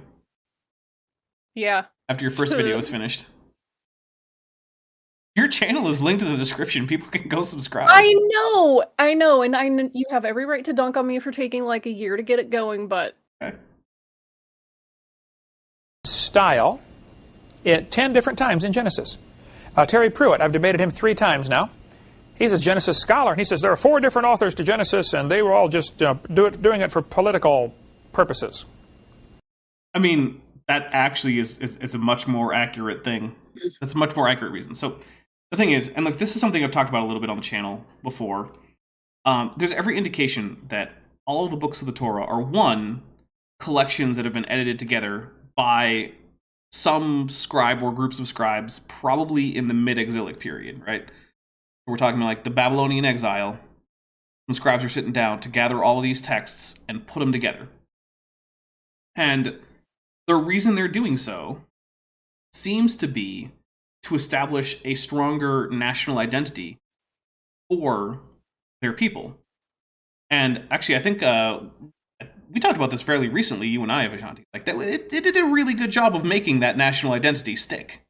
indeed they did. So, like, they succeeded, but like that seems pretty clearly the reason. In fact, there's a whole bunch of like laws in there that don't seem to make a whole lot of sense outside of that context. For instance, like, don't boil a baby goat in its mother's milk is a really weirdly specific thing to say. Like, oh, okay, I guess, sure. So, but why might that be? Well, one of the most likely hypotheses is that that was a cultic practice in certain areas around the area where this, coalition was being made. And it was to help differentiate this group from the other groups. The same thing is there with, like, the pork prohibition. Pork was a common dish, and actually, if you look archaeologically, it remained a common dish in the area that around the borders traditionally of Judah and Israel for a very long time. But it was slowly Check out being that video phased. by Religion for Breakfast, folks. Yes. It's a good one. But you can also see it slowly being phased out in, like, starting around large population centers where there was a relatively centralized control from, like, both the religious and secular authorities, like the kings and the priests, right? So again, this is helping to differentiate this culture from the surrounding cultures. We are these people who do these things. Those are those people who do those other things. And so a lot of the Torah makes a whole lot more sense when you think about it less as like the direct commandments of an eternal God who just really has weird, picky culinary rules that he has just arbitrarily decided that you ought to follow. And instead think about it as a polemic against surrounding nations, as well as a set of strictures that, in addition to just having basic moral principles, right? Like, hey, here's the penalty for murdering someone or stealing some guy's ox, but also has these odd things that do very little other than set apart the people following these laws from the people who aren't. Yeah. Also, circumcision was not something that set them apart, because that was actually fairly common all throughout the area. Oh yeah, Egyptians did that. Yep, Egyptians Or did them, that. actually. There's a fair chance the Egyptians actually invented the practice. I wouldn't be surprised. It's a bunch of priests got together and tried to say Moses wrote this book. The Bible never claims Moses wrote Genesis. It also never claims that he wrote any of the other parts. Man. The Bible claims Moses wrote Exodus, Leviticus, Numbers, and Deuteronomy. I mean, not in those books, but okay. And the first 5 books are called the Pentateuch, or the books of Moses. But that's because Moses edited Genesis. He took the clay tablets that were probably passed down. Probably Noah took the first few chapters. Oh, okay. He answered my question. Yeah, they wrote it on clay tablets. I mean, it is a good way to preserve writing. Clay tablets can last for thousands of years. Yes, but that just brings us back to the question of what happened to the tablets between, like, Noah and Shem's generation and Abraham, who famously did not live in Canaan. They just kept copying them and passing them down. Where did they store them before Abraham got there to pass them on? Scriptoria. Oh, okay. No, you do not get any more details. Just Scriptoria. Okay. On the ark with him. Clay tablets that he got from Adam or bring Methuselah more or weight. somebody. Yeah, Take up more space, by all means. seriously. Methuselah lived long enough, and is probably the key character. He lived long enough to know Adam for a long time, and he knew Noah for a long time.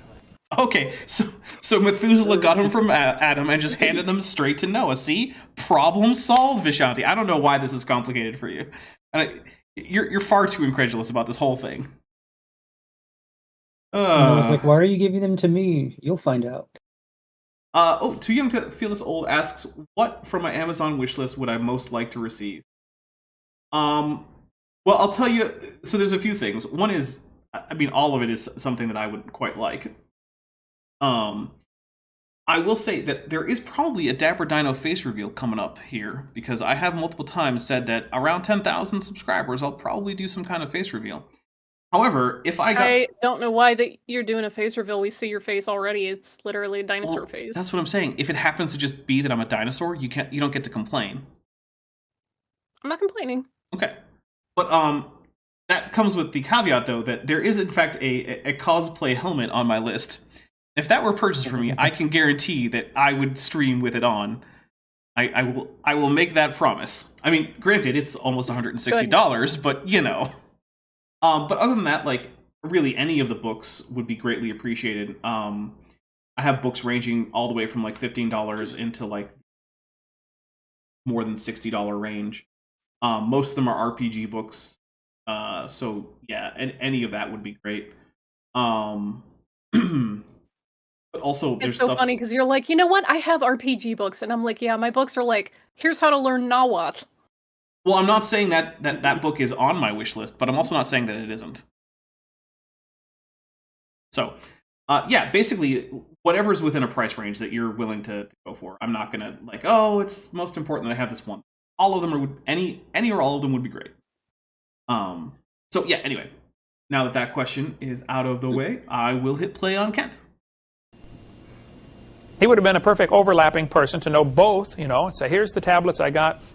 These are the sacred records. Protect them. I wonder what language Adam was using, because as far as I know, the Hebrew, only... obviously. But you don't write Hebrew in clay tablets. That's like cuneiform. Like Akkadian and Sumerian, maybe. You do if you're Adam. Oh my gosh. Oh, okay. So apparently at the Tower of Babel, like, Hebrew was the original language. But cuneiform was the original writing system. But then the people who kept speaking Hebrew after the tower abandoned it, so they could later adopt the Phoenician alphabet. But the people who spoke Sumerian... It's really easy to write those on clay tablets, so I'm just saying. Okay.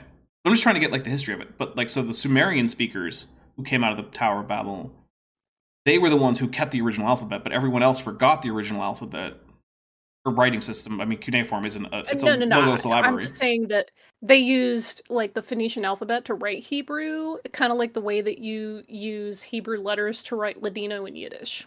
Okay. Being Romance and Germanic languages, respectively. Oh, yeah. No, it's fine. Don't worry about it. It's actually not fine. It's a really bad script to write either of those languages in. It's extremely ineffective. Yes, I know. It's like, hey guys, we have a Germanic language. We're using a Semitic abjad for it, though. Oh, that sounds terrible. Anyway, actually, I mean, the Latin alphabet isn't all that great for Germanic languages either, but it's better than the Hebrew abjad. Well. Yeah. You gotta do is scratch on a piece of clay and then let it bake in the sun, and it's permanent. Oh my god. No, you can't just bake clay in the sun. Taking a drink. If you bake clay in the sun, you need a freaking oven, dude. It's like you need like thousands of degrees. Yes. The idea behind firing clay is that you're actually melting the actual silica that's in the clay so that it forms a solid piece. You cannot just sun dry a clay tablet and then just expect that to last for thousands of years. There's a reason why if you rapidly approaching one Hoven. Well, I mean, by definition, actually, all of this has been 1,000 millihoven because it's Kent. I'm just saying, we've gotten to like 0.999 Hovens. We may have actually just hit a Hoven. Yeah, I'm taking a drink for you can just fire clay tablets by laying them out in the sun, as if that wouldn't just cause them to crack and become crumbly. My goodness. Kent, I hope someday you try to make your own, like, base out of clay with a potter's wheel, and then you just leave it in the sun. Because, stuff like deserts, they don't have cracked floors at all. So I know. Fine. Oh my goodness, leave it in the sun. It's always amusing to me when Kent Hoven reveals that he doesn't know the most basic aspect of like anything. He just has no clue about so much, but he acts like he's an authority. Like, oh yeah, I know how pottery works. You leave it in the sun. Well, you have to have But they gone built to their like own what fort. 5th grade art class to know that. I don't know if he did that. You're probably not. Right. Oh, amazing. All right, here we go. Oh. Pottery, you know. And that's how a lot of stuff was preserved. Okay. They're not tomatoes, Kent. You can't just leave them to sun dry. The Bible says the ark is 300 cubits long. Since Moses was the editor of Genesis, he probably used the Egyptian cubit. Oh, Of course he did. that's an assertion, I guess. What is that now, Kent? Yeah, I think that's probably worth a citation needed animation right there. Mm-hmm. All right, Savage Cobra for $5 says AIG is what happens when you ship the collections of. Heat Islintka Redasaven There you in go. bags. Is that the penis museum? Yeah. Okay. All right. I can drink that. Don't they have I Napoleons? actually have a. I don't remember offhand, but I do have a magnet from the Penis Museum in Iceland. Just saying. Did you go to the penis museum in Iceland? I didn't go. My friend went after I had already left. Okay. So Okay. that's okay. But she did get to see the Penis Museum. So Well, I mean, it's amazing to me that such a thing even exists. truly, No. what a time to be alive. See, and like I said, I'm pretty sure they actually have Napoleon's preserved penis. Because I would be more interested in someone who preserved Rasputin's, remember, which was famously noteworthy, shall we say? Oh. Well, look, Yeah, I'm apparently sure. he was packing. Good to know. If I was going to write a book and talk about something, I would probably not use ruples if I said, oh, this car cost, 80 million ruples. I mean, you might if you were talking about. Did he mean rubles? Yeah, he meant rubles. But you might if you were talking about a car being sold in Russia, where, like, right? At least he didn't say rupees. I think that he got them confused in his brain. Possibly. Rupees and rubles. But I mean, yeah, that's one of the things is like, if I talk about the price of something, I'm probably going to talk about it in the price in terms of like the currency used in the area where it's being sold. Right? So like, if I'm like, oh, hey, I bought this thing in Japan, it was like 10,000 yen. Like, that's how much it cost. It didn't cost like, what would that be, like $12 or something, right? It cost me 10,000 yen. What?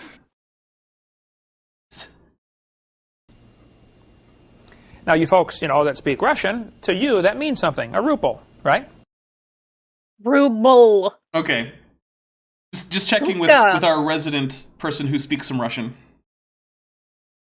Is what Vadim Slumovsky? Yeah, he's in the chat. Cool. Good. 1 ruble is worth, what, 0? Very close, right? It used to be worth a lot of money, didn't it?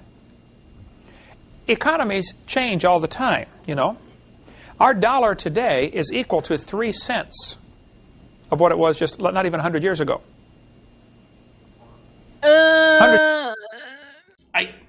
When was this filmed? Probably in the early 2000s. Okay. Okay. Look, I won't question his math on that. I will say that the dollar has lost well over 90% of its value since the turn of the 20th century. So that is not a completely off-the-wall thing. And since we tend to give creationists a free order of magnitude, okay, he's almost certainly well within that. Yeah. So T Lane for $2 says, very good LADA, only 8,000 rubles. What an LADA is. Correct, Johnny Rapine. Not only would I admit to going to the Penis Museum, there would be bragging involved. Indeed, there would. Oh, yeah. Yeah. Look, when I asked, I was expecting to get a truthful answer, whether it be yes or no. Yeah, no, trust me, if I had been, I would have told you, immediately. Yeah. Years ago, 3 cents That's on my would list buy of what things to do when I go back to Iceland, though. the dollar buys today. 1 ounce of gold. Oh, okay. Oh God, here we go. Are we with the about to freaking start gold standard hawking thing. gold? Or you... We never should have gotten off the gold standard, Bert. Yeah, I think that's what we're about to do. An ounce of gold. Oh, Fade to Grave, who's been a member for 9 months and is at the tetrapod level, says AIG is a rucksack of Rotund Richards, also butts. Take a drink for Butts. that. Yeah. Take a drink for butts. Also, we're well past the feeder level.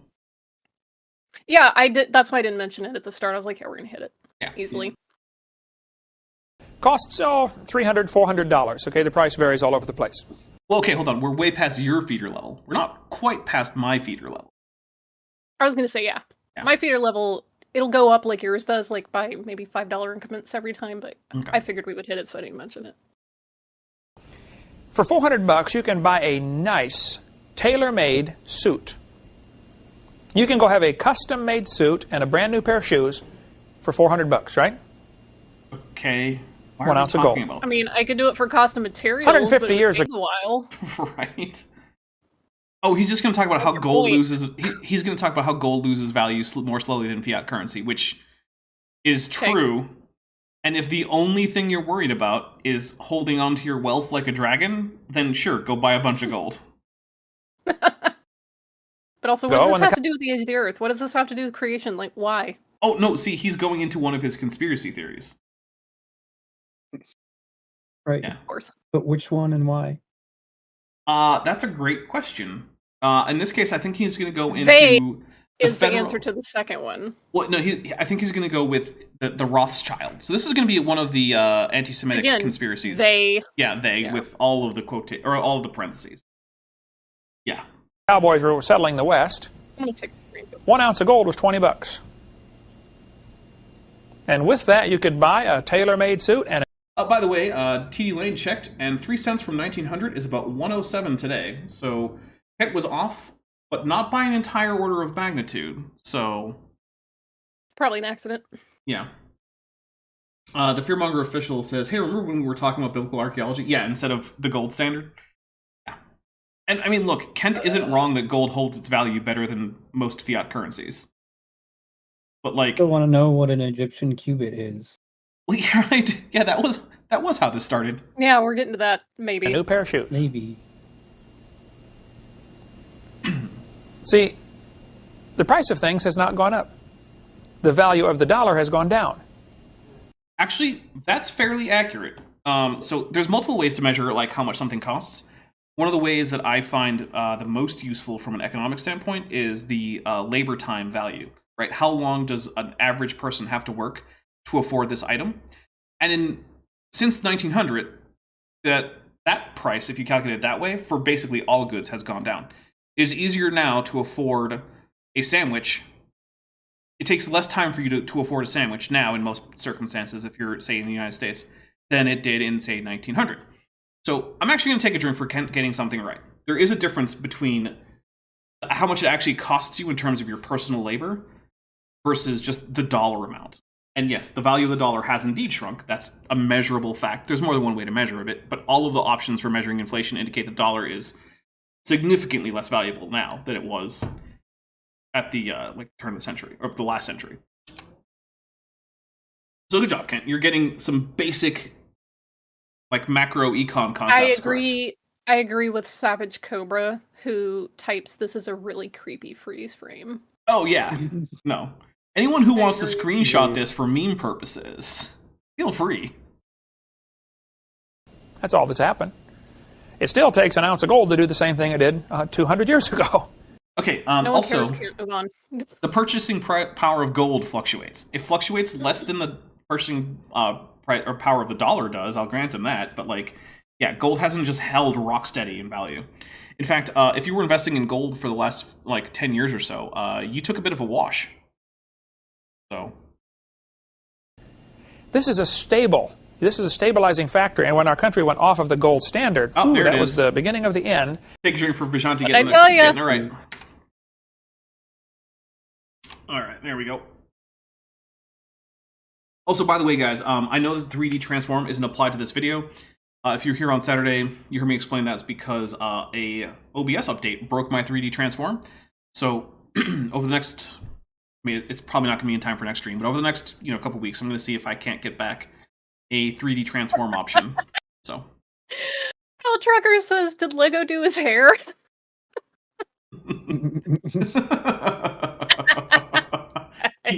he does have some Lego hair going on. It's true. That's amazing. Good. Awesome. Good. Financially. I don't normally carry one with me. I just brought one, and we're teaching on it tonight in class. The 300 cubits, though, Moses probably used the Egyptian Oh, yeah, we were talking about cubits, not the gold standard, Kent. cubit because that was what he was raised with. A cubit is from your elbow to your fingertip. Okay, but in the story, God is telling Noah to do a thing. Why wouldn't God tell Noah to use Noah's cubit? Then Moses, according to Kent, gets this manuscript from who knows, and in it, Noah is saying, and God said 450 cubits, right? How does Moses know what the conversion is between Noah's cubits and his Egyptian cubits so that he can do the conversion? Because it was divinely inspired, Deborah. Oh, God told him the conversion ratio. Of course. Yeah. And it just happened to come out to a neat, clean number, like 450. That's so convenient. Of course. Because God's currency doesn't devalue. I hate how stupid this is if you give it even an ounce of thought. No, I'm taking a drink. I just can't with this much stupid. We're taking a drink. My goodness, that's dumb. So that'll be a quiz question. What is a cubit? The way we get standards of measurements are interesting. An inch, for instance, was the width of somebody's thumb. Actually, that's broadly true. Most, like a normal human hand, it's not the whole thumb. It's like from the knuckle onto the tip is usually about an inch. Some people it's more closer to an inch and a half, but like it's not a bad rule of thumb. Ew. I still don't know what this has to do with Egyptian cubit. I'm going to measure my cubit. Okay. Proceed. There. Now, a foot, for instance, was the length of somebody's foot, and a yard was from your fingertip to your nose. I think it was just 3 feet, but what do I know? My cubit is 17 and a quarter inches. How many centimeters? Let me check. Because not all of our viewers are American, Vishanti. This is true. Yeah, not all of them know what inches are. No. 3.5 centimeters. Wait, that can't be right. No, hang on. That can't be right. No, way too short. That's less than 2 inches. Sorry, I forgot to do the decimal conversion. Oh, okay. Mobby. Because I'm like... Just multiply that by 10. Okay, so 35 centimeters. 35, yeah, thank you. Okay, I was like, 3.5. Can I take a drink for that? Yeah, we'll take a drink for that. That's not even 2 inches. Yeah. Vishanti's out here being like... Multiply by 10. It's within an order of magnitude, isn't it? Barely, but yes. Okay, Johnny Rapine says, not here to make sense, we're here to make dollars. TD Lane says, puntastic, and sends a pelagic tunicate, which is disgusting. But then also sends a Godzilla, which means we drink for it. Okay. And yeah, the Elusive Man says, that hairstyle, though, yeah. I don't think Kent's going to win any fashion awards, but like, at least... I mean, his tie's pretty cool, though. He does have... Yeah, he has a cool tie. And also, his hair is better than Nathaniel Jeanson's. Ugh. So, yeah, with that weird faux hawk that he has for some reason. Who is a little bitch. Oh, yeah, who's also a little bitch. For somebody. It's not mine. Mine's longer than that. Okay. They finally standardized things a little better than that. It's a little easier to have a standard measurement. But... to be fair, Kent was talking about the length of the yard, and he is, from my understanding, a bit taller than average. So it would not surprise me if, like... He might have been. Yeah. I mean, in his old age, he shrunk down, but yeah. Well, sure. Was that it? Is he just done talking about the cubit? I don't know. He's going to go back to Ron Wyatt, you guys. Yeah, because isn't that Ron Wyatt in the bottom left? Maybe. The valley is 300 cubits long. If you use the Egyptian cubit, which is 20.6 inches. The standard Hebrew cubit is 18 inches. Mine is 21 inches. So this is, that's what a cubit is. That's not that big of a cubit. Well, people were shorter in the past. I was going to say, like, I know I have I really do have actually, like, long arms, but Like a spider monkey. Just barely longer than my forearm. Like, well, maybe also, people were shorter. I mean, no, they verifiably were. Like, we currently have in the, like, developed world, like, really good nutrition and whatnot. So basically everyone makes it to, like, their maximum, like, genetically allowed height, which was not the case in the past. You mean it wasn't, like, 12 feet? No, actually, people were shorter in the past, not taller, on average. Weird. I mean, there were tall people in the past, but... Not 12 foot tall. So if that's Noah's Ark, it certainly is the right size. That makes it about 2/3 as big as the Titanic. Okay. So it was a very large boat. So it's Queen Around Mary the and Ark, Bears. around this region down in the valley, they found, I believe, 12 so far of these rocks have been found. These rocks weigh 9,000 pounds, roughly. Drogestones. They are sort of a teardrop shape, Yeah, almost that's what like he's they've going been with. shaped for a particular purpose. Here we They go. have a hole drilled through the top, and the hole is curved. I've drilled a lot of That's not holes. I've hard. built a lot of houses. I don't know how you drill a curved hole through a rock. That's they because did. you're not that great at carpentry. Yeah, or rock working, for that matter.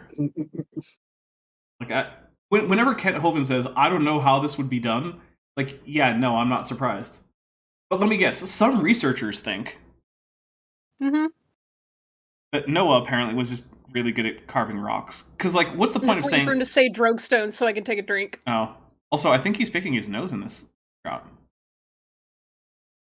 Oh, for $5, Johnny Rapine says, Kent wasn't allowed to take his Lego hair with him to prison.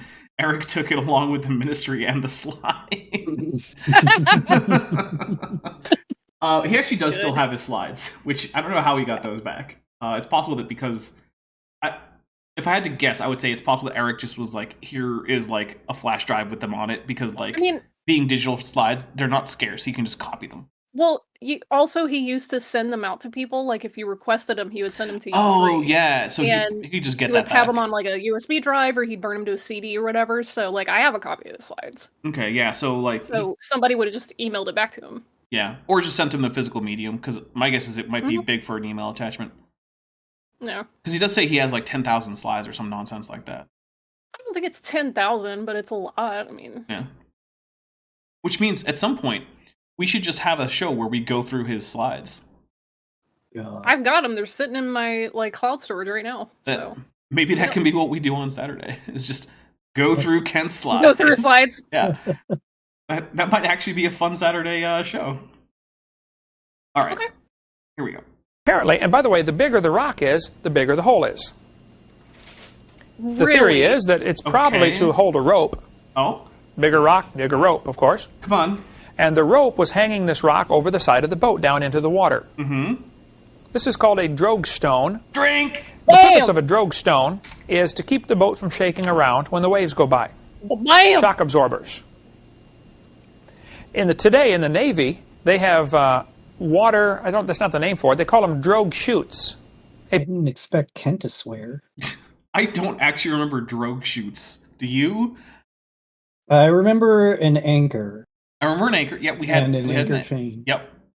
I don't remember any like helped stabilize the ship. Like I remember water cleaning stations. passages. Does that count?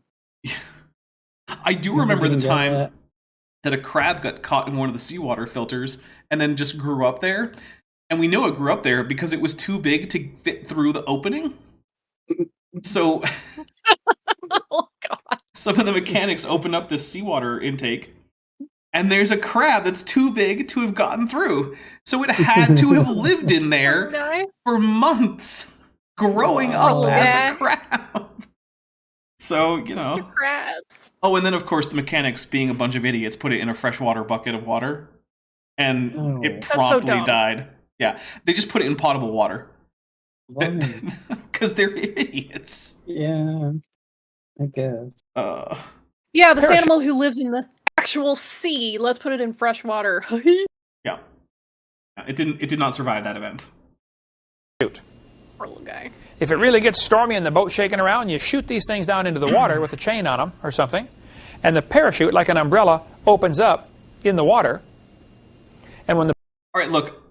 Well, there are two Navy vets here. I've never heard of anything like this, but then again, I was only on one ship.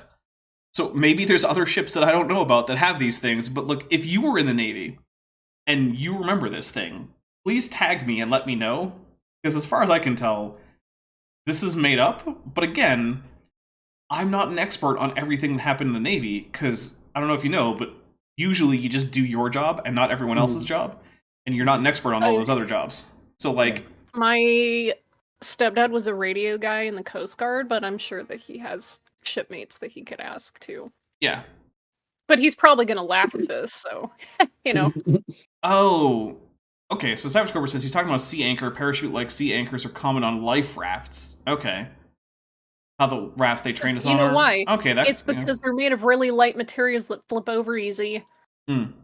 That's why big-ass ships don't need them. Yeah, but he's talking like this is something that you're putting on, like, cruisers and destroyers or something, which, like, I don't... Yeah, well, it's also, he's dumb, so... Yeah. I don't think Kent was in there. Our anchor... I don't think he knows what he's talking about. Our anchor was a giant hunk of metal, not a parachute. And it had links that were, like, as big as a person. They were really on the chain. They were gigantic. I'm exaggerating a bit here, but, like, they were big. Not really. They were huge. Yeah. The boat tries to tip this way, the parachute helps to stop it. It slows it down. So by having a bunch of rocks all around the boat would be a nice smooth ride. Even though the storm is, you know. It's always fun when the creationists who are like, oh, don't add anything to the Bible, are just like inventing drogue stones and moon Why did he need pools drogue and... stones? What about Where's the your heat faith, problem, Kent? Kent? Yeah, couldn't God have just miracled stability? I'm just saying, you didn't need, like, extra tools when you did the Exodus. Like, they didn't bring giant fans along or umbrellas, so why do you need drogue stones to keep you safe in a flood? Wait, Vishanti, how do you know that? It doesn't say they didn't do that. So, like, maybe they did. I don't know. He just needs to have more faith. He needs to pray that God gives him more faith. Maybe he did, and then God said, here's more faith, but also, drogue stones. Just whispered in Kent's ear. Drogue stones. Drogue stone is a divine revelation. Okay, got it. Actually, at this point, we have hit the feeders for me, and Yay! Nice. I don't know, Bent, if you send me what your next tutu value is, we'll see if we have. I don't remember. Okay. I'll figure that out and get back to you on that. Moving things around. The other advantage of this is, if it really gets windy, the rocks are going to drag behind you because the wind is going to push this boat and it will always turn it perpendicular to the waves. The danger of a boat in big waves is... I don't know.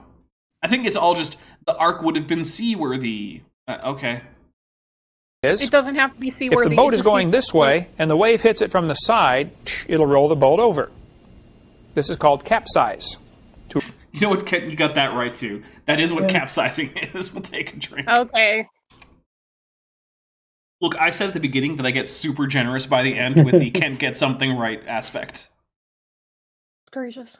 Kent knows the word capsize, and you know what? Normally that wouldn't be impressive. But yeah, that's tough. Capsize, 2 whole syllables. He can't spell it, I'm sure, but like, Who you know, could? this is the guy, this is the man who in his doctoral thesis cited the Bible with the citation KJV, get book title. Yeah. So like, KJV get title.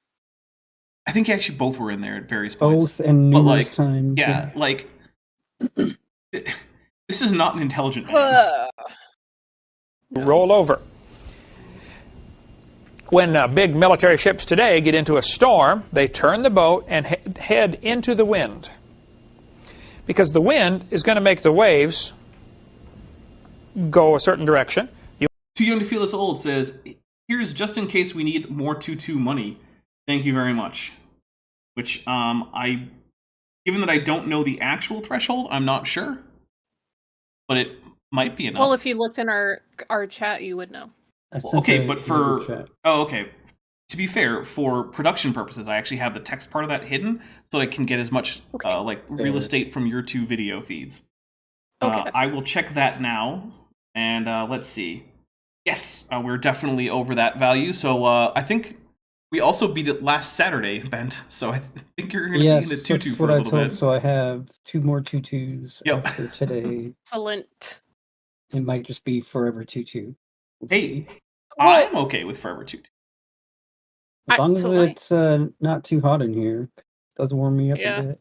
Yeah. I will. Jacques Polomé in the chat it has a very good point. How did Noah turn the boat? Well, that's the point of the drogue chutes, according to Kent. The drogue chutes, according to Kent. Now, look, I'm not like a hydrological engineer or anything, so maybe he's right about this. I don't know. According to him, they will naturally turn the boat such that the bow faces, or the bow or the stern faces the wind, as opposed to the port or starboard side of the hull. Okay. I don't actually know if that's true, but that's what his claim is. And Okay. I mean, Magical. given the fact that the seaworthiness of the Ark is one of my least concerns when it comes to the flood, in terms of things like what makes the whole story implausible, for the most part, I'm just like, yeah, sure, Kent, you can have as many drogue stones as you want. They can be magic flying drogue stones. I don't really care. You want to be going straight into the wind so the waves can't hit you on the side and knock your boat over. Well, if you had drogue stones, the wind would turn you automatically at a right angle, perpendicular, to the waves. You can't capsize. Can't. The heat problem makes this irrelevant. Yeah, the heat problem, the fact that the vast majority of the geological column is not caused by high energy flooding, the fact that there are parts of the geological column that definitely can't be laid down by water at all, like subaerial tuff or alien sandstone or, evaporites. Like, all of this is a bigger problem. I love how Kent is like, well, this problem with capsizing can be just fixed by drogue stone. Like, okay, great. I don't The care. water's plasma, Kent. Yeah, if the water is plasma, it doesn't help. Golfer said, well, Floor if is you had lava, literally. No, it's worse than that. The floor is now Yeah, it is. It's vaporized plasma. silica. Yeah. Yeah. And The Earth is a star.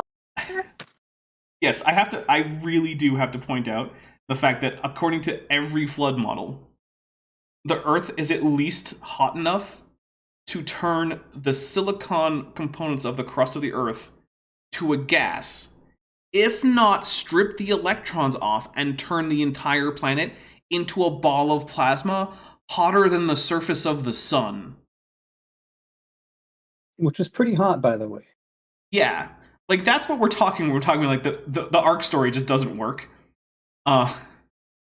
Arachamian says, tutu, I think. There will be a tutu, which I don't think there's an official Klingon word for tutu, but if you just imported the English word, tutu, would mean there will be a tutu. Or there is a tutu, or there was a tutu, because Klingon does not care about tense, it only cares about aspect. You gotta use context to determine. Don't look at me like that. That was the way Hebrew worked until just before the classical period. Yeah, but unlike Klingons, Jews can time travel. Well, if you remember correctly, in Star Trek 4, which we've already referenced several times, a Klingon bird of prey was used to time travel. So But that's not Klingons. It was their ship. If their ship can do it, they can do it. No. Oh, okay. They couldn't slingshot around the sun, I guess, in their own ships. No. Plus, they could just find the Guardian of Forever. Why can't they find the Guardian of Forever? They'd have to get lucky when they search for it. I mean, after the Khitomer Accords, they should have access to most of the Federation records. I guess that's true. That's a Yeah, good point. see? All right. Yeah, but they didn't go back and influence people in the past to be like higher vibration frequencies of their Ankh self. So Okay, that's true. They That's got true. lost. But then again, as we all know, the only reason the Hebrews traveled back in time was because they were failing to progress spiritually in the future. So take that. those damn Martians. In case you don't know what we're talking about, this is all spirit science's history of the world nonsense. It's quite a lot, and literally no one was expecting time-traveling space Jews. But then suddenly, time-traveling space Jews, because of course. Because why not? Time's not real anyway. Okay, here we go. To be fair, Kent does not believe in time-travel Jews. all those rocks hanging all over the boat, wouldn't that slow He him down? believes in a time-traveling Jew. Are we going with Jesus? Yes. Kind of, I guess. Because Jesus is the Alpha and Omega, the first and the last. Is that time travel? Yes. Okay. You know what? I'm not even going to argue. He was the same yesterday and today and forever. Like, and if he's one of those Christians that believes in like the pre-incarnate, like Jesus thing, then yes, time traveling. And he probably does. That's actually fairly standard. Yeah, he probably does. Like, if he thinks anytime it says the angel of the Lord that's actually, like, pre-incarnate Jesus, then yeah, time traveling Jew. DM Wing Unofficial says, maybe the air in space keeps the surface of the sun cool. I love it, because not only does it work for Matt Powell, but it also works for actual Flat Earther JM Truth. And anytime you're like, hey, creationist, you know you're on the same page as this Flat Earther? Like, yes. Please give me more of that. JM Truth, and boy, was I wrong. What a dolt. Yeah. He wasn't trying to go anywhere. Yeah, Kent's like, oh, it would slow him down. I've never heard anyone argue that a reason that the Drogstone story, or just the arc in general, is implausible is because Noah couldn't go fast. Everyone understands that this is not a powered vehicle. It's not for travel. It's for not dying in the flood. For floating. Where was there to go? He's just trying to float, okay? Yep. I think if I was Noah, I'd make my ropes long enough to have those rocks touch the bottom. How deep is that, Kent? Float up, survive for 7 months, float back down. Otherwise, you don't know where you are when you land. Rope, Kent? Not that yeah, I mean, it's like, oh, all the tallest mountains were covered by 10 cubits of water. Those are some pretty big rocks. How? I don't even know if you could reasonably make a rope that long, that thick. Even with lowered mountain height. Do the math. 10 cubits, and then you have to multiply that times however many drogestones you think he had. Like... Yeah, also, at a certain point, you're going to be, like, weighing down the boat to the point where it's going to start sinking if that water surges. Where can you store that rope? There's no space. Oh, yeah, Dr. Tapioca Weasel points out you got to really get that, what I believe is dumb clip on tap. Yeah. Yeah. Yeah, all right, everybody remind me about that. that. You need that one, and you need the JM Truth. Yeah, we do. Those are good ones to put in there. And actually, you supplied me with the JM Truth one, so thank you for that one. I did. You're welcome. Johnny Pine says that I sounded just like Guts Gibbon when I said what adult. I'll take that as a very, very high compliment. Yeah, that sounds like a compliment to me. Matter, there's nobody to go visit, but he probably had these rocks long enough. One scoffer I debated said you can't have a boat that big because when they tried to build a boat with 6 masts, called a 6-master. If you don't know, a sailboat has the pole sticking up out of it. That's called the mast that holds the sails. That's true. We'll take a drink because I'm thirsty and whatever. Most of the old ships had 2 or 3 of these masts. You know, you see these huge poles with all the sails on it. One company, back 1850 or something, tried to build a huge wooden ship. It was 330 feet long, I believe, and it had 6 of these masts sticking up. The reason we have these big trees right around here in Pensacola, the Spanish planted a lot of these trees. They're called live oak because the wood doesn't rot. Eventually it does, but it's very rot resistant. And I have no idea if that's true or not. Not a clue. I don't care. It's extremely strong. They keep their leaves all year round. They slowly, you know, they're always green. These live oaks are great for building the mast of a ship. Extremely strong, and they would, of course, trim off the branches as they grew and make them grow straight to get a good straight log for the mast of the ship. Well, this scoffer said they built a ship that had 6 masts, and they took it out in the ocean, and it was just so big when the waves came up, the wave would lift up the middle of the boat, and the ends are bending, and it kept bending and bending and bending, and pretty soon it started leaking everywhere. And he said, see, you can't build a boat that big. Well, Noah's Ark didn't have any masts, for one. How do you know?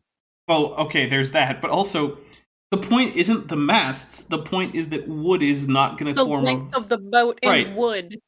Yeah, I'm taking a drink for, Noah's Ark didn't have masts, which isn't the point. It doesn't matter. Like, wood is flexible, especially when you get it wet. Yes, and especially when it's hundreds of feet long and made out of multiple planks that you have to join in various ways. That wood could get bent. Get bent. Send your get bent emojis if you can. It's not trying to sail. It's just built to float, right? Secondly, God gave him the blueprint. God told him how to build this boat. It was probably reinforced with iron. And the scoffers always assume, of course, that? Because he thinks it's convenient for him if it were true.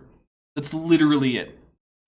But yeah, at the beginning of the stream when I said that Kent said that they probably reinforced it with iron, I'm taking a drink for that because I was right. Oh yeah, no, hey, fair enough. For that too. All right, guys, we got a little bit more Kent in, and then we're gonna wrap it up. Although, wait, we only got 55 seconds left of this. We can do this. We can, yeah, we got this. There's no iron in this Noah's Ark, and if Noah's Ark had a moon pool, I said moon pool earlier. Oh, right, the moon We're taking pool. a drink for that prediction. The freaking moon pool. Although moon pools are cool, I will say that. would solve the problem. I don't know that it had one, but it certainly could have. AIG's Ark has a moon pool, so why not? A moon pool is a hole in the floor with walls built up inside, and when you go over the wave, the water goes up and down inside that hole. And it does the same thing that a piston does. As it goes up, it'd push all the air out of the boat, or some of it, just like your lungs do. When the wave goes down, it would be a suction that would suck fresh air in. It would be air circulation. I mean, that is true. If it were a big enough moon pool, it would cause some amount of air circulation. I don't know if it would be enough, given that, the Ark Encounter Ark needs an industrial scale HVAC thing to keep the entire thing barely livable. And they know that if they put their animals in there, it wouldn't work. So, we'll have to leave it right there for this week. Next week, we'll talk about what happened to the dinosaurs after the flood. Oh, good. I mean, if this is true, that Noah took dinosaurs on the ark, what happened to them? We'll cover that. We're going to hear about dragons, everybody. All right, well, we did it. I mean, there's 7 seconds left, but, this is just the end scene, right? Who cares? Yay! Wow, we actually got through this entire thing, and I already have the next one downloaded for next week, where Sweet. Yes, Vishanti will almost certainly not be here because she has this whole thing like a job, I guess. Is that how you say it? Is it Job or is it job? I'm not sure. It's Yob. Yob? Okay. You have a Yob. Either way. So You gotta get a Yob. All right, guys. So first we're gonna go to Bent. Bent, do you have anything that you want to announce before we get out of here? Yes, as you mentioned before, I have an Amazon wish list. I also have music I make. There's a link in the description. Download it and listen to it. Awesome. And I'm going to be on Top Hats Off for Power Rangers. Is that tomorrow or a week from tomorrow? I can't remember. That should be one tomorrow. Of these Wednesdays. Yeah, that should be tomorrow. And that'll be a lot of fun, too. Yeah. Although I have not heard back from too many people, so unless I start hearing back from people, that there's always the question as to whether or not we actually get enough people to end up playing. Yeah. But hey, we're having a lot of fun with it when we do play. Yeah. I think our next episode is going to be episode 13. Yeah, and been having a good time. Last time we went to a jungle temple. We met a living plant. We had a moral dilemma with our Yellow Ranger as to whether or not he should save his mom's life or he should allow medical research to save thousands of lives, but it would probably mean that she doesn't make it. And we have not resolved that moral dilemma yet. Yeah, we have, big heavy questions in this game. Not just for kids. Anyway, Vishanti, do you have anything that you want to announce? Or just tell people about? Anything I want to announce? I want to announce that I know pi to 20 digits. No, I won't recite it right now because I've had some drink. Fair enough. Maybe next time. Okay. But also, Vishanti's Amazon wish list is in the description if you want to be generous to her. Let's us take a look at a calendar. But before we do that, I want to say, hey, if you are a channel member or a patron, connect either your YouTube account if you're a member or your Patreon if you're a patron to your Discord, and that will automatically add you to my supporter-only Discord, which is just for people who are members or patrons. Because not immediately, but shortly following this, I will be heading over to the general voice chat for that, so that we can do our Power Rangers watch party, and we are set to finish Mighty Morphin Power Rangers completely, and possibly even start the first episode of Mighty Morphin Alien Rangers, which is the mini-series between Mighty Morphin Power Rangers and Power Rangers Zeo. So, but also, let's see, on Thursday, the 9th, I've got something coming up. We're going to take a quick look at what that is. I believe it is the movie version of The Unwise Flood Fossils. Yes. Unwise Flood Fossils, the movie, I think it's about 2.5 hours long, if I remember correctly, or maybe it's just 2 hours. It's a supercut, right? So, it's all my supercuts are pretty long because I usually do 3 parts to a series, and those parts are usually over a half an hour each at least. Sometimes they're into like the 50-minute range, so but some people prefer the supercuts over just watching the 3 videos individually, and so that's why I make them. Is because I know some people prefer to have the whole thing in one video, and they don't have to click around or anything. So that is going to be on Thursday the 9th at 11 Pacific, 2 p.m. Eastern. On the 11th, I'm probably going to do a Dapper Reacts. I will invite Vishanti. She can say no. Woohoo! So, that's up to her. And I will talk. I have some videos that I might want to take a look at, but also I do think that Vishanti simply sharing Kent's slides would also be fun. So, assuming that Vishanti wants to be on, we'll do some discussion about whether we want to do a video or we want to do Kent's slides or what. I will be impressed if someone in the chat knows pi to the Feynman point. I don't even know what the Feynman point is. It's the 999. That'll be your Google homework. Oh, okay. So on There and you so go. forth. Yeah, Got it. there you go.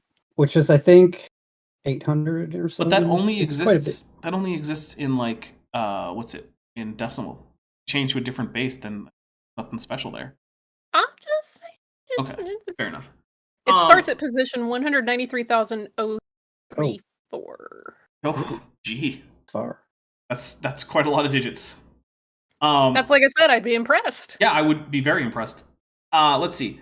That's the 11th. On the 14th, we should be having Kent with Bent again with a tutu.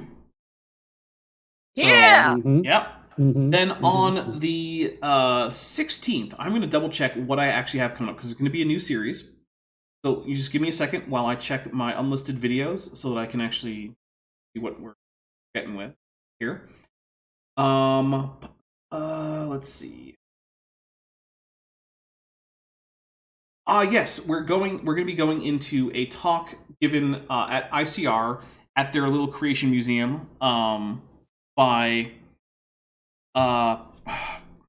now I don't actually remember which 2 creationists it is, but it's 2 of their PhD guys. And basically, Oh yeah, I know. Oh, I know. they're going to be reading out questions submitted to them electronically about dinosaurs. Because this was actually filmed like towards the height of the pandemic, and no one was allowed in the museum, and so they just had they solicited on I think their social media people to submit questions, and we're going to answer the questions. And unsurprisingly, they lie a whole bunch about dinosaurs. Mm. And also, when talking about the story of St. George and the Dragon, they're completely credulous about the idea that some guy fought a dragon. But then when it comes to, did some Roman legionary exist in the 3rd century AD? Well, I don't know, man. St. George, who knows? Who knows if that guy existed? And I'm like, I'm sorry. You're skeptical about the existence of some guy named George who was killed during one of the more prominent and famous persecutions of Christians in the Roman Empire. But the fact, or the idea that he fought a dragon, no, of course that happened. That part's true. The part that was only attached to St. George in the, middle of the medieval period before it was attached to some other guy. That's the part that you're like, oh yeah, no, that happened. But was there a real St. George? Who knows? Come on, guys. There's no reason, nothing about the original story of St. George, which is guy in the Roman Legion was accused of being a Christian, didn't deny it, so he got killed. That's a completely ordinary, nothing extraordinary about that story. The dragon part is the iffy part, guys. Alia Jane for $2 says, can't stay long, just wanted to say trans rights. Thank you, and yes, trans rights. Yes. So yeah, that's going to be starting up on, not this week, but next week. And then, who knows what's going to happen on that Saturday, which is the 18th. I don't know. Who can say? Super! Ugly German Truths, I think, may have just won the evening. He recommends, if you seek subject, you can always look for old Dwayne Gish material and do Gish with Vish. Oh, there you go. All right. Super. That, that could replace the Dapper Reacts title if we do some Dwayne Gish material. And in fact, I do have at least one of his books somewhere. All right, guys. Actually, I have one of Dwayne Gish's books downstairs. I'll have to check. Is it scientific creationism, or whatever that is. I'll check. Okay, because if we have the same book, then we could just follow along with each other. Mhm. That could be fun. Anyway, guys, thank you very much, everybody. I hope to see all of you tomorrow for Power Rangers, assuming that we actually do end up playing Power Rangers.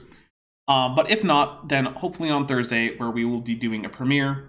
And all throughout the rest of the times that I'm here, I hope you all show up. I hope you all have fun. And here are the end credits. Just make sure you hit like and all that. I support that too. Chianti with the Shanti.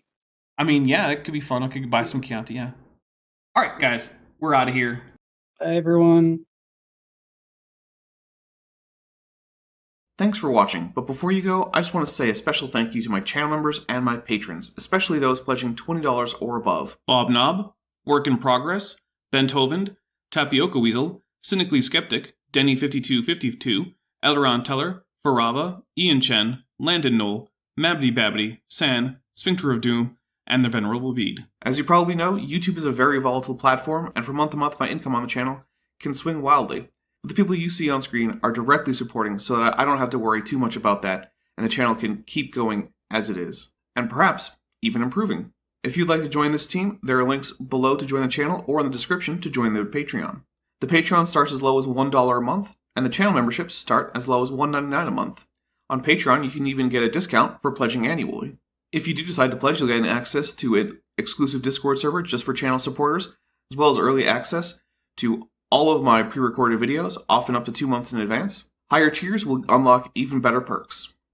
Now, if the annual or monthly pledge isn't right for you, but you still want to support the channel, there is a merch store down in the description, as well as an Amazon wishlist, just for me. And if financial support isn't something you can or want to do, then if you still want to help out the channel, please just like and share these videos and make sure you comment on them. It really helps the channel out. Thanks again for watching.